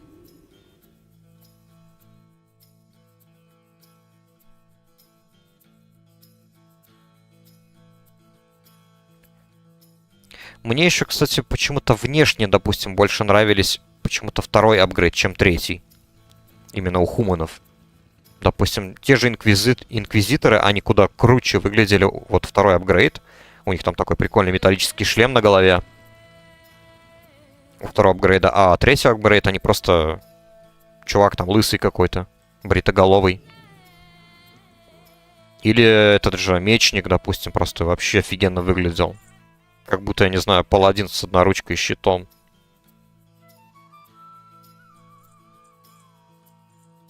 Так, это была зелень? А, ну это фигня.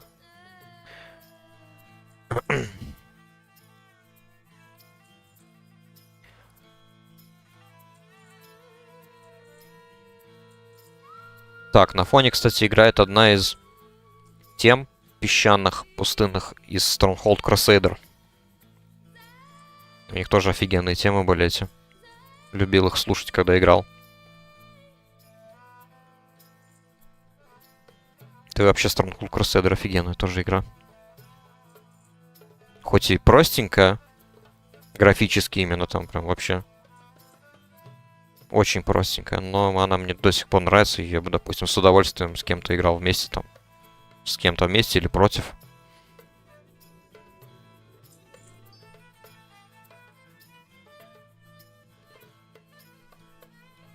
Причем она даже в некотором смысле куда лучше. Там, допустим, есть функции дипломатии развиты лучше, чем в Stronghold 2. Можно запросить какую-то помощь у союзников, там, военную, ресурсы.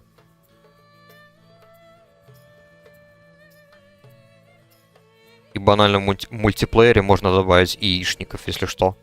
А почему-то в Stronghold 2 нельзя было, когда вот я тут на днях с другом хотел поиграть в Stronghold 2.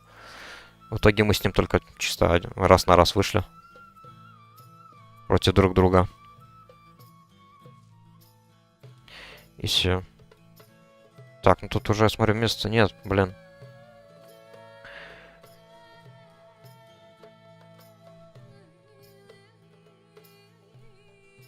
А Третий просто шанс на 2 атаки.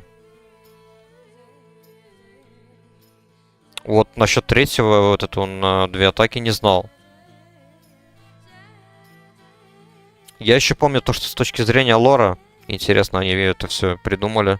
Почему они все красные именно в красном мундировании? Это вроде бы какие-то еретики или предатели, что-то вроде того. Типа какое-то ответвление от Империи Грифона. Так, ну если у меня много кожи уже есть тут, пойдемте тогда прокачаем профессию. Пока есть время.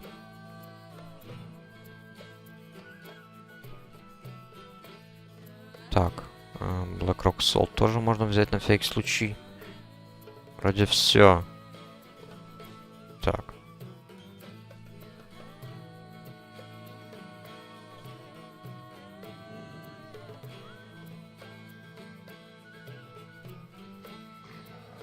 В целом, кстати, на самом деле в Героях 5 плюс-минус все фракции, они чем-то да очень даже привлекают. То есть практически за каждую хочется хотя бы разок поиграть. У каждой есть свои интересные фишечки. Хоть и, допустим, многие считают, то, что третий это прям самая легендарная часть. Ну, не знаю, допустим, в-третьих мне не нравились демоны Инферно. И вообще Инферно для меня прям такая фракция отталкивающая была. И вот, как я говорил, в четвертых героях, там Инферно с Некрополем почему-то взяли да объединили. Это вообще прям чушь какая-то, мне не понравилось. А вот в пятых, хоть я Инферно все еще не любил, но у них был, допустим, прикольная эта вот обилка, то что каждый демон мог еще свою копию призывать. И вот это вот мне нравилось. Какая-никакая, но прикольная, интересная фишечка.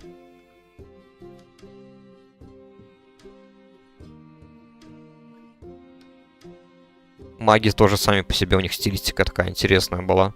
Ближневосточная. Допустим, вот эти вот юниты, какие там, ракшасы, или как они там называются, эти тигры с мечами, прям очень круто выглядят. Титаны эти все, колоссы, прям вообще офигенно, тоже мне нравилось. Да-да-да. Ну, там первые они принцессы, а потом мужчина, по-моему.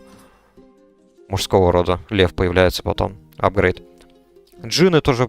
Ну, Джин, ладно, там 50 на 50. Он как бы в целом выглядит прикольно, но почему-то ему решили не нарисовывать голову полноценную. Так, что тут выгоднее мне сначала замутить? Сколько я могу сделать толстой кожи из всех? 21. Хорошо, если я ее сделаю. Что тут можно такого? 5. Окей. Наверное, лучше тогда наспамить этой кожи уже. И не париться. Големы тоже, кстати, прикольные, мне нравятся. Допустим, големы из пятой части, они куда более интересно реализованы, чем в третьих. Потому что в третьих они просто там кулачками тебя стукают. А в пятых они там с мечами. Гремлины их, по-моему, чинить еще могут.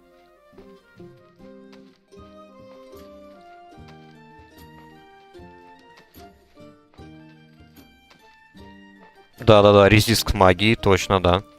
И маги, кстати, у них точно, у них же магия офигенная. Они стреляли без штрафа, хоть и они могли ранить абсолютно все, что по траектории шло.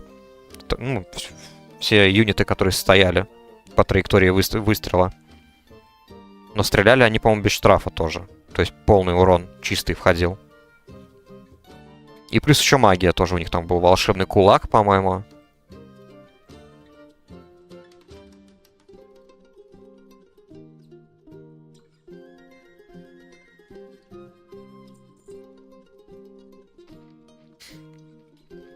Поэтому, да, волшебники довольно тоже такая прикольная фракция, она мне нравилась. Подземелье тоже. Ну, хотя подземелье в-третьих тоже офигенное было, на самом деле. Там эти троглодиты, созерцатели, медузы, гаргоны. Довольно прикольные юниты. А в пятой вот мне понравилось то, что эта тема такая чисто уже под темных эльфов создана. Там эти ассасины в плащах. С арбалетами, кинжалами, офигенно. Я даже себе в детстве сделал такой мини-кинжальчик. Ой, кинжальчик, мини-арбалет. Из палок. Чисто чтобы косплеить этого юнита стартового. От темных эльфов.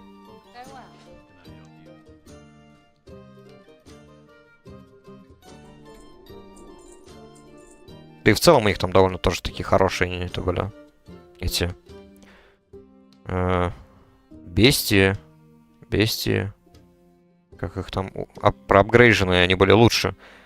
Далеко бегут, бьют, и ответку не получают, и убегают обратно. Вот это вот прям самое такое, что меня бесило, когда я сражаюсь против них.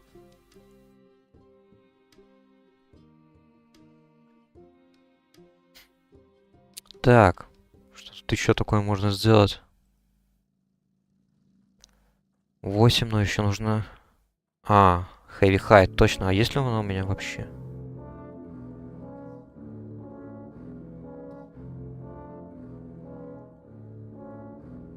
Ладно, пофиг, это тоже сделаем на всякий случай. Heavy. Cured Heavy... 3 штуки есть. Давайте. Обработаем всю.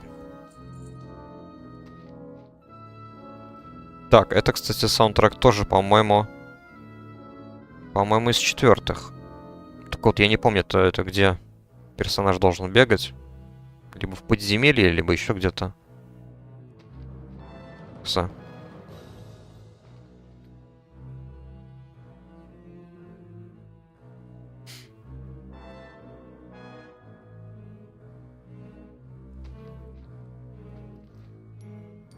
Так, тут у нас 6, получается, надо купить 6 штук.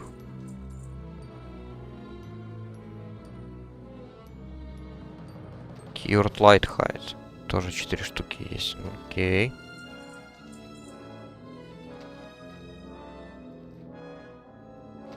Кстати, единственное, вот то, что не понравилось в 5-х героях, это почему-то, к сожалению, они взяли да сократили количество фракций. В 3-х героях наоборот. Там все добавляют и добавляют новых. Там же есть какой-то новый аддон, который добавил каких-то там пиратов. Еще что-то там. Вроде бы еще какие-то фракции есть. Вот мне нравилось, чем больше игровых фракций, тем прикольнее. В этом плане я, допустим, еще любил вот играть Dawn of War, Warhammer 40 тысяч. Чем больше игровых разных фракций, тем прикольнее, вот мне казалось. И также в Героях 3. Вот, допустим, было очень печально, когда убрали замок под названием, как он там называется, там где-то болото, короче. Там где гнолы, ящеры, василиски. Прикольная фракция была, взяли и убрали. Почему-то. Так, 8 тяжелой кожи. 6 тяжелой кожи на 2 шкуры. Угу. Что еще тут можно сделать? Угу. Ну что ж, получается, плечи. А вот это эльфийская тема, кстати, 5-х героев.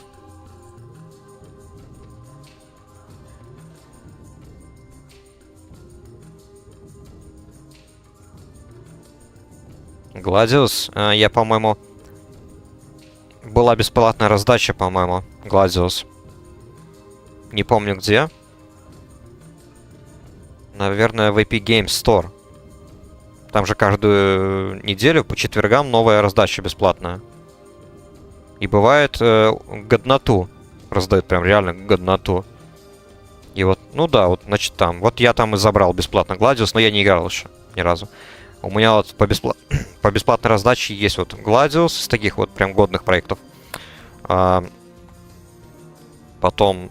Death Stranding, потом Warhammer Total War, потом Alien Isolation есть тоже. И во все эти игры я еще не играл. Просто забирал, потому что это как бы годнота, и в оригинальной цене они там, ну, очень дорого будут стоить. Так. Давайте еще тогда сделаем плечиков.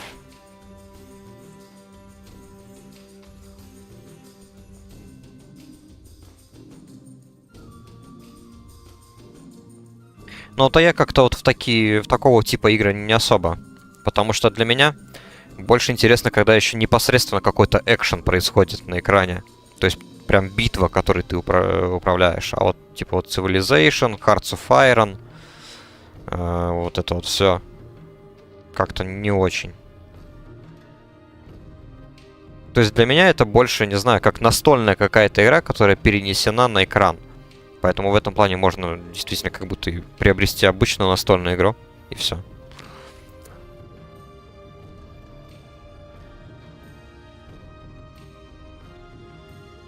В этом плане, допустим, РТС мне нравится, где нужно вот отстраиваться, улучшать все, и тогда уже идешь в бой.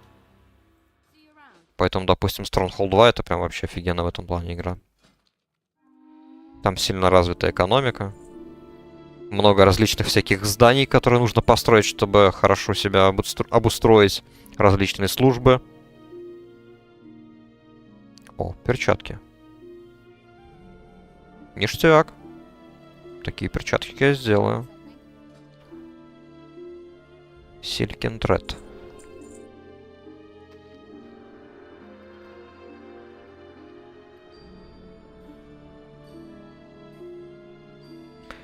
Shadow Tomb Raider. Ну, я тоже не все назвал, но вот насчет Tomb Raider я не помню. Наверное, я не брал. Вспомнил то, что я еще взял РПГшку, которая... Блин, как же она называется? Там ты типа... появляешься в каком-то подводном футуристическом городе. Что-то типа Fallout, только под водой. Хоть я и Fallout тоже не играл. Я в такие игры тоже не играл вообще. Как же он там называется? В общем, такие игры, по-моему, тоже раздавались. Такая игра. Я могу даже сейчас специально, чисто ради интереса, зайти на Epic Games, вспомнить. Epic Games Launcher. Сейчас он тут загрузится. Так. Шкура закончилась. Печально. Так, это, кстати, мелодия тоже из пятых.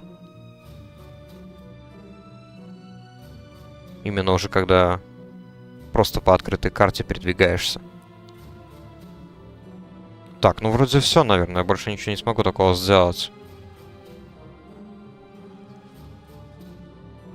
Dusky Belt. Да, у меня мало толстой кожи. Блин, вот как всегда, несмотря на каком сервере ты играешь, как всегда, вот именно с этой кожей больше всех проблем. Вот с этой толстой кожей, по-моему, еще вот с этой, с грубой. Так, что по данжу? ДПС нужен. Получается, скоро прокнет.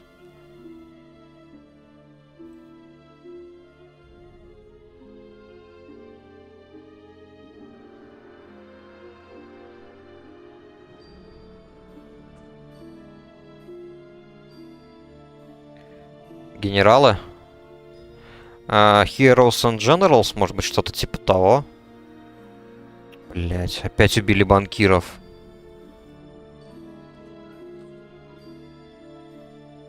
Ладно, плечи я лучше продам. Выручку. Хоть какая-то будет выручка с этого. Command and Conquer. Ну знаю, да. Не играл, конечно, тоже не играл. Я вообще, оказывается, много игр не играл. Но знаю, да. Эта игра мне знакомая. По реалистичным роликам. Там, где прям именно актеры снимались вживую. Выглядело очень прикольно. Но это, по-моему, Command and Conquer Red Alert. Наверное, скорее всего, я вспомнил. А так, кстати, я как-то один раз смотрел видос, связанный с лором Command and Conquer. Правда, там было, по-моему, сюжет Tiberium Wars, по-моему. Там появляются 3 фракции. Типа, ну, обычные вояки, там какие-то американские. Потом Союз Нот. И пришельцы. Вроде бы что-то типа того. Так. Сейчас и пока мы тут ждем.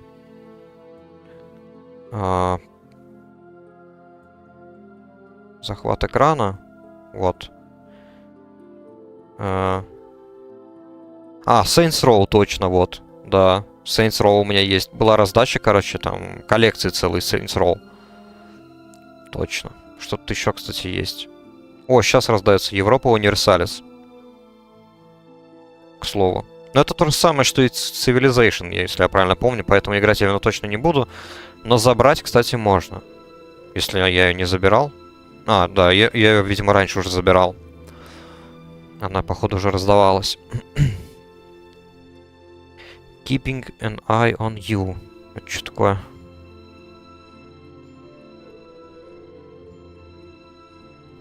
Продолжить. 4,4 оценка. 10 евро стоит. Большой брат уже здесь. Теперь это вы исследуете жизнь граждан, чтобы найти виновных в серии террористических актов. Но будьте осторожны, любая предоставленная информация повлечет за собой последствия. Угу. Симулятор. Симулятор чего-то там. Но это... Нет, я это даже брать не буду. Так, ладно. Тут мне библиотека, правда, скромнее, чем в Steam. Так, ну вот, да, кстати, тоже вот... Все думаю, может быть, как-нибудь попробовать вот эту вот RPG-шку поиграть. A Plague Tale. Типа вот надо вот за этих вот, по-моему, ребят играть. Там все происходит в Средневековье. Вроде интересно было. Биошок, я про Биошок, короче, говорил. Биошок 2 вот у меня есть. И вот еще какой-то ремастерит. Alien Isolation, вот. Тоже не играл, но взял. Ark Survival. Взял, не играл. Вот Биошоков целых 3. Borderlands тоже вот. Взял, но не играл. Dead by Daylight, Death Stranding, Control, Dishonored. По-моему, это все известные тайтлы. Fallout New Vegas. Frostpunk, кстати, я видел. Frostpunk я даже видел, как там играют, но это экономическая РТС, оказывается. Если бы там еще была бы военная составляющая, тогда бы я в нее, наверное, поиграл бы. А так, чисто экономику разбивать. Ну, такое. Скучновато, я думаю, быстро надоест. Evil Dead. Хз, я не помню, что это за игра вообще такое. Что-то у меня еще был. Genshin Impact, оказывается, у меня еще есть. Блин. Ладно, это, если что, не видели вы. Я в такой не играю, не. Homeworld, вот недавно была раздача бесплатная, тоже забрал. Killing Floor, по-моему, тоже была бесплатная раздача. Да, скорее всего. Вот это тоже бесплатные раздачи, но это такие, это не то чтобы годнота, но чисто почему бы и нет. Вот это, кстати, девушка моя играла. Вот в эту игру тоже Horizon Chase. У нее тоже, я ей сделал отдельный аккаунт. Я ей там свой предыдущий ноут оставил. Он вполне нормальный для таких игр. Да и в целом достаточно мощный. Это она вот в эту игру, помню, играла. Понравилось. Man Eater. Тоже знаю, что за игра. Там, по-моему, акулы надо управлять. Все такое. О, Mordhau, кстати, совсем чуть-чуть играл. Прикольная игра. Вот в Mordhau я бы, конечно, вот с кем-то тоже поиграл бы. В одиночку не хочется, потому что игра довольно старая, и там много уже задротов, которые прям, ну, научились играть. Метро. Тоже взял. Бесплатная раздача, видимо, была, но не играл. Mortal Shell. Хз, что это такое, не помню. Тут еще куча игр, которые изначально были в магазине Epic Games по бесплатной раздаче. И, по-моему, Genshin, кстати, он тоже был бесплатный. Я его просто взял, потому что где-то увидел. И все. Типа Neverwinter это тоже бесплатно было изначально. Nioh тоже. Overcooked, по-моему, раздача бесплатная была. Payday тоже, по-моему, бесплатная раздача.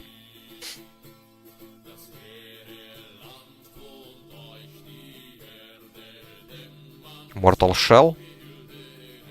Dark Souls знаю, что такое, но играть никогда не хочу. Я видел, как люди от этого страдают, от этой игры, как они бесятся. Смотрел стримы Папича, короче, этого мне хватило. Такое себе. Ну вот Мортхау, да. Я играл больше не в Мортхау, а у меня даже на канале есть парочка видосов. Medieval Warfare, короче, как-то так называется. Там тоже от первого лица сражение. Игра уже, наверное, полумертвая, там мало народу, наверное, играет. Так, еще не появился, нормально. А в Мортхау я меньше играл, но было прикольно, конечно, поиграть с кем-то. Вот эти тоже, по-моему, все бесплатные были изначально. Redoubt, по скриптам, все вот это вот. Во-во-во, точно, да, Chivalry, да. Chivalry Medieval Warfare. Первая часть именно, первая часть, кстати. Вторую я еще не играл, ну, у меня ее тупо нету, я не покупал. Если будет бесплатная раздача, обязательно заберу и попробую. О, Вьетнам, кстати, да. Вот во Вьетнам я тоже играл, у меня 2 видоса есть на канале, там с другом играл. Очень мало играл, но, по-моему, у меня еще Вьетнам есть на Стиме. И я вот на стимовской версии играл. Вот Том Райдер, про который ты говорил, тоже есть. Remnant. Хаза. Не помню. Rogue Company, тоже не помню, что это. Том Райдер, видимо, тоже бесплатную ту самую раздачу взял. Saints Row, вот, тоже установлено еще есть. Хотел вот попробовать с девушкой, кстати. Но пока еще как-то вот не дошли руки. Star Wars, Squadrons. Опа. А, там, по-моему, можно на кораблях космических гонять. Не играл.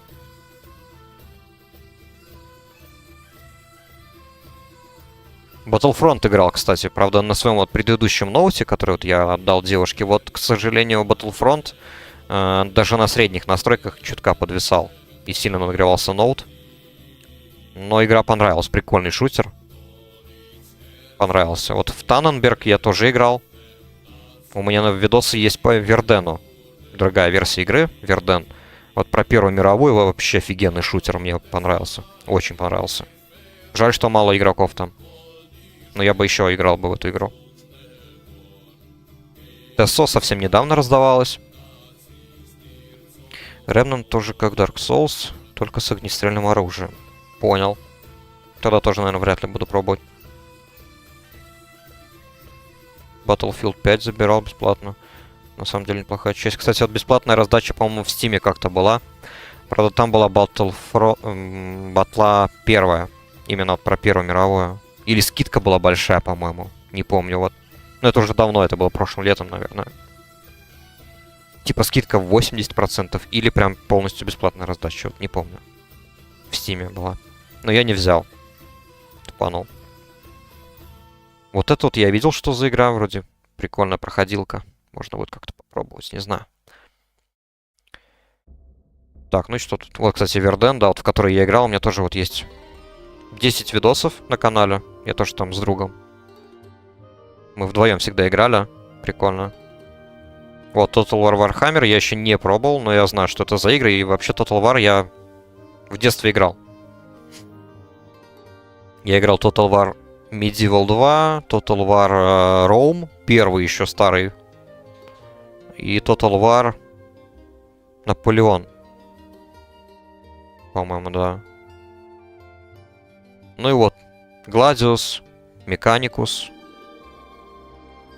Wolfenstein тоже бесплатная раздача была. XCOM 2 тоже была бесплатная раздача.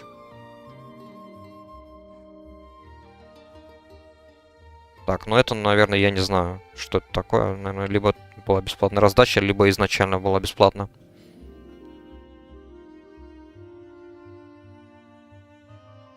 Так. Увидел, что здесь глазик не дергается, и надо регаться. Так, сейчас, секунду. Поставлю захват экрана. Вот так вот. Ну вот, в общем, это и по сути было все. Это вся моя коллекция. Скромная коллекция Epic Games. В Steam побольше игр. Но я в Epic Games, кстати, никогда в своей жизни не покупал игру. Никогда. Я только бесплатные раздачи там беру. Потому что мне хватает одного магазина Стима, где я покупал игры.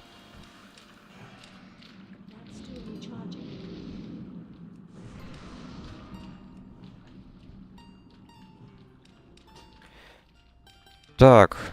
Сейчас будет опять кидать.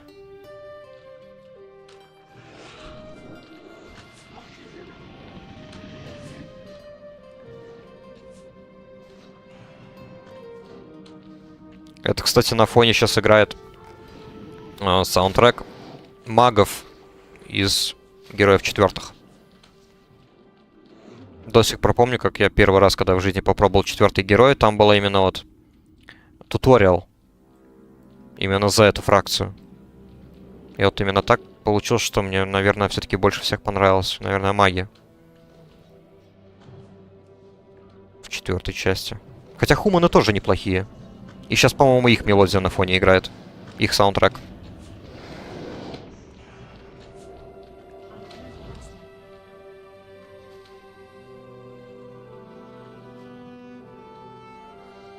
Да, это хуманы, короче. Это хуманы из четвертых героев. Пару покупал, когда Steam аккаунт продал. О, нифига себе. 183 игры.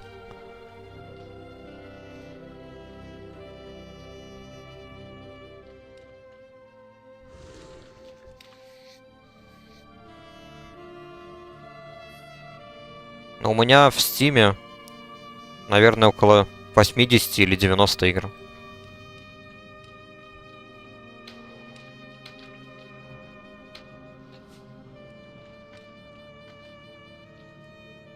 Но аккаунт я свой не продавал. Держу себя. Как-то не хочется продавать. У меня там тоже такая довольно солидная коллекция игр, в которые играю. Ну, все-таки, тем более, я вот еще периодически стримлю. Вот в пятницу, допустим, у меня был стрим по Hold Fast Nations at War. Вот у меня там эта игра и есть. Mountain Blade тоже вот постоянно тоже иногда играю. Bannerlord вот прикупил по скидке не так давно, поэтому тоже надо эти деньги реализовать хотя бы в игре. А то гайд, как установить мод на Bannerlord сделал и опубликовал на ютубе. А поиграть не поиграл еще.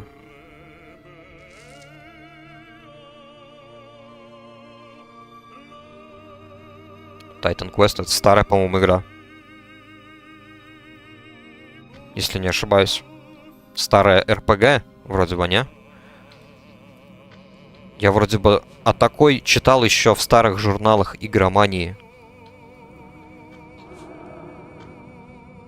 Так, а тут у нас... А, тут у нас, кстати, хорошо. У нас тут 3 РДПС. Это вот вообще отлично. Тут-то я думаю, почему мне только танка надо хилить. Красота. Ага. Ну, тогда... Насчет нового вот не знаю. Что там есть.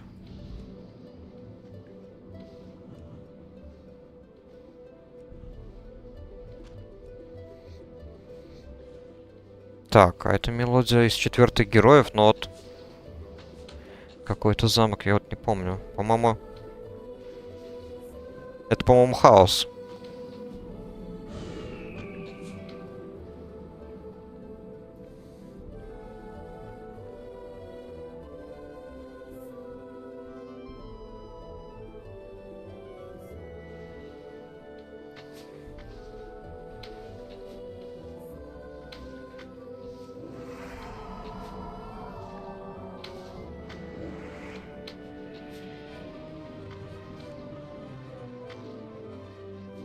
В Стиме, кстати, у меня как-то было, когда вот я играл в Squad. Вот один стрим чисто ради интереса попробовал эту игру. Вот этой у меня игры не было. Чтобы ее не покупать, мне чисто друг подогнал аккаунт. Там, где есть несколько игр. Включая Squad.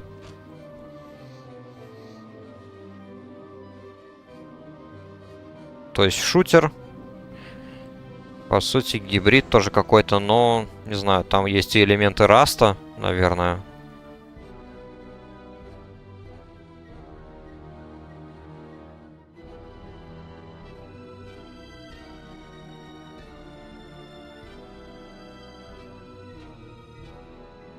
Там со строительством. Система отрядов такая, как вот, как в Rising Storm Вьетнам.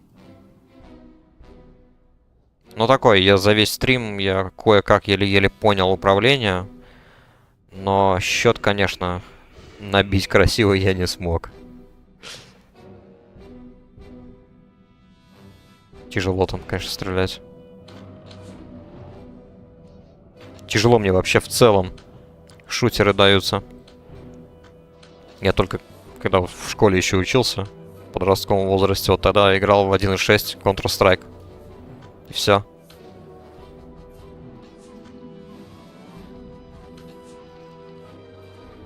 Call of Duty только играл во вторую часть и проходил лишь только кампанию. Постоянно перепроходил просто потому, что она мне нравилась. Жаль, что только мало миссий там было. Ух ты, нихера себе. Просадили его. Так. Давайте-ка сделаем бурстовый хил. А тут кинем ходку.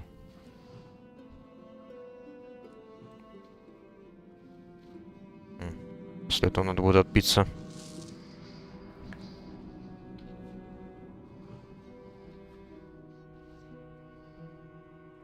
Ну, окей, давай. Удачи.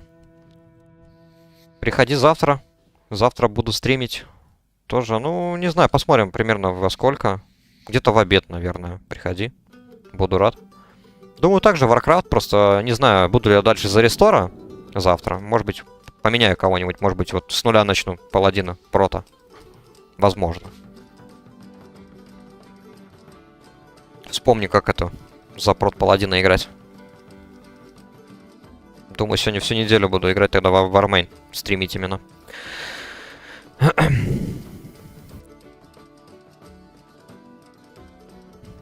А то на другие стримы особо люди не заходят.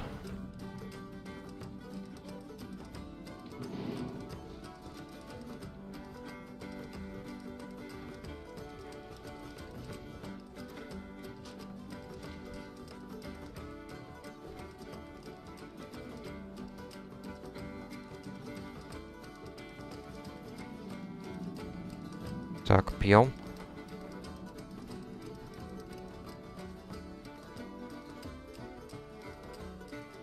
Блин, он мне не дает попить нормально.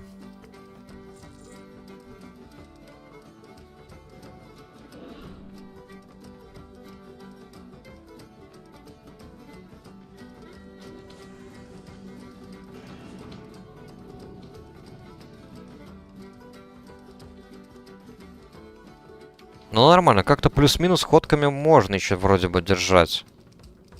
Хотя...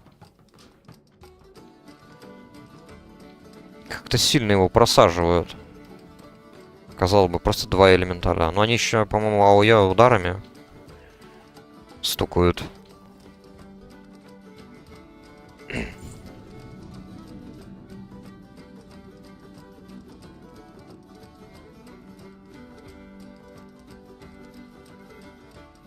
Блин, чувак, ну подожди ты, ну ё-моё.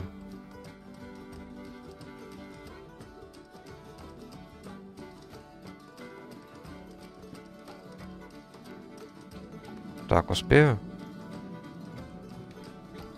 Да, успеваю. Нормально. Живем. Буду, короче, сейчас спамить второй ранг. Хилинг, тач и все. На этих двух. Потом надо будет фуловую ману отпить.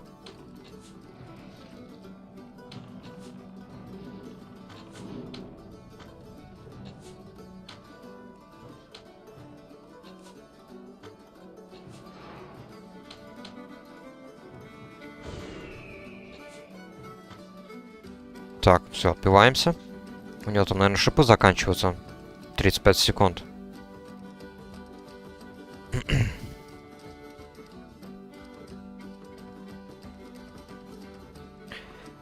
Так, ну сейчас посмотрим, в чем будет разница. Увидите.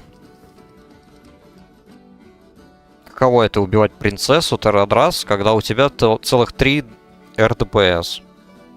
В отличие от того, что происходило до этого, когда было два дно-разбойника, которые о себе мнение держат выше крыши, а по факту просто два голых идиота.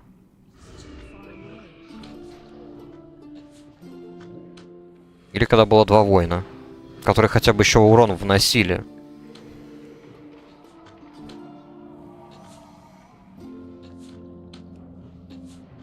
О, тут уже совсем другая тема.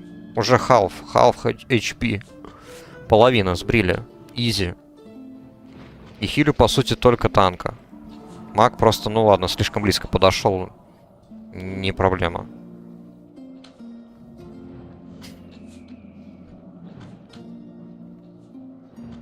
Вот это я понимаю разницу. Красавцы. Отлично. Изи закрыли. Все, тогда тут гридролл. Тут уже ничего такого.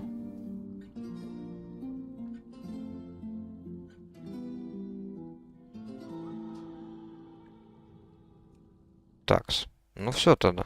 Ладно.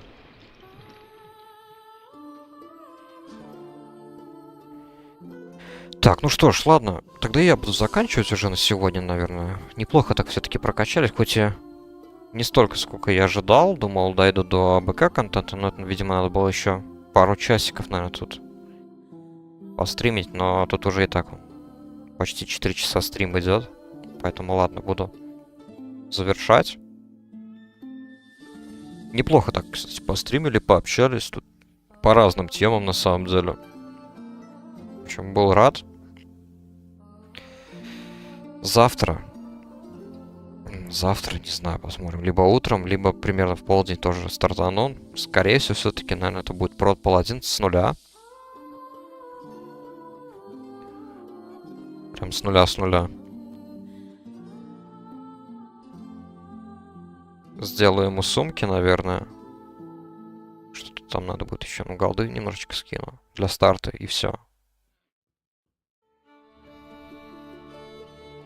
Тогда попробуем за прод паладина. А на сегодня тогда все. Всем спасибо. И до завтра.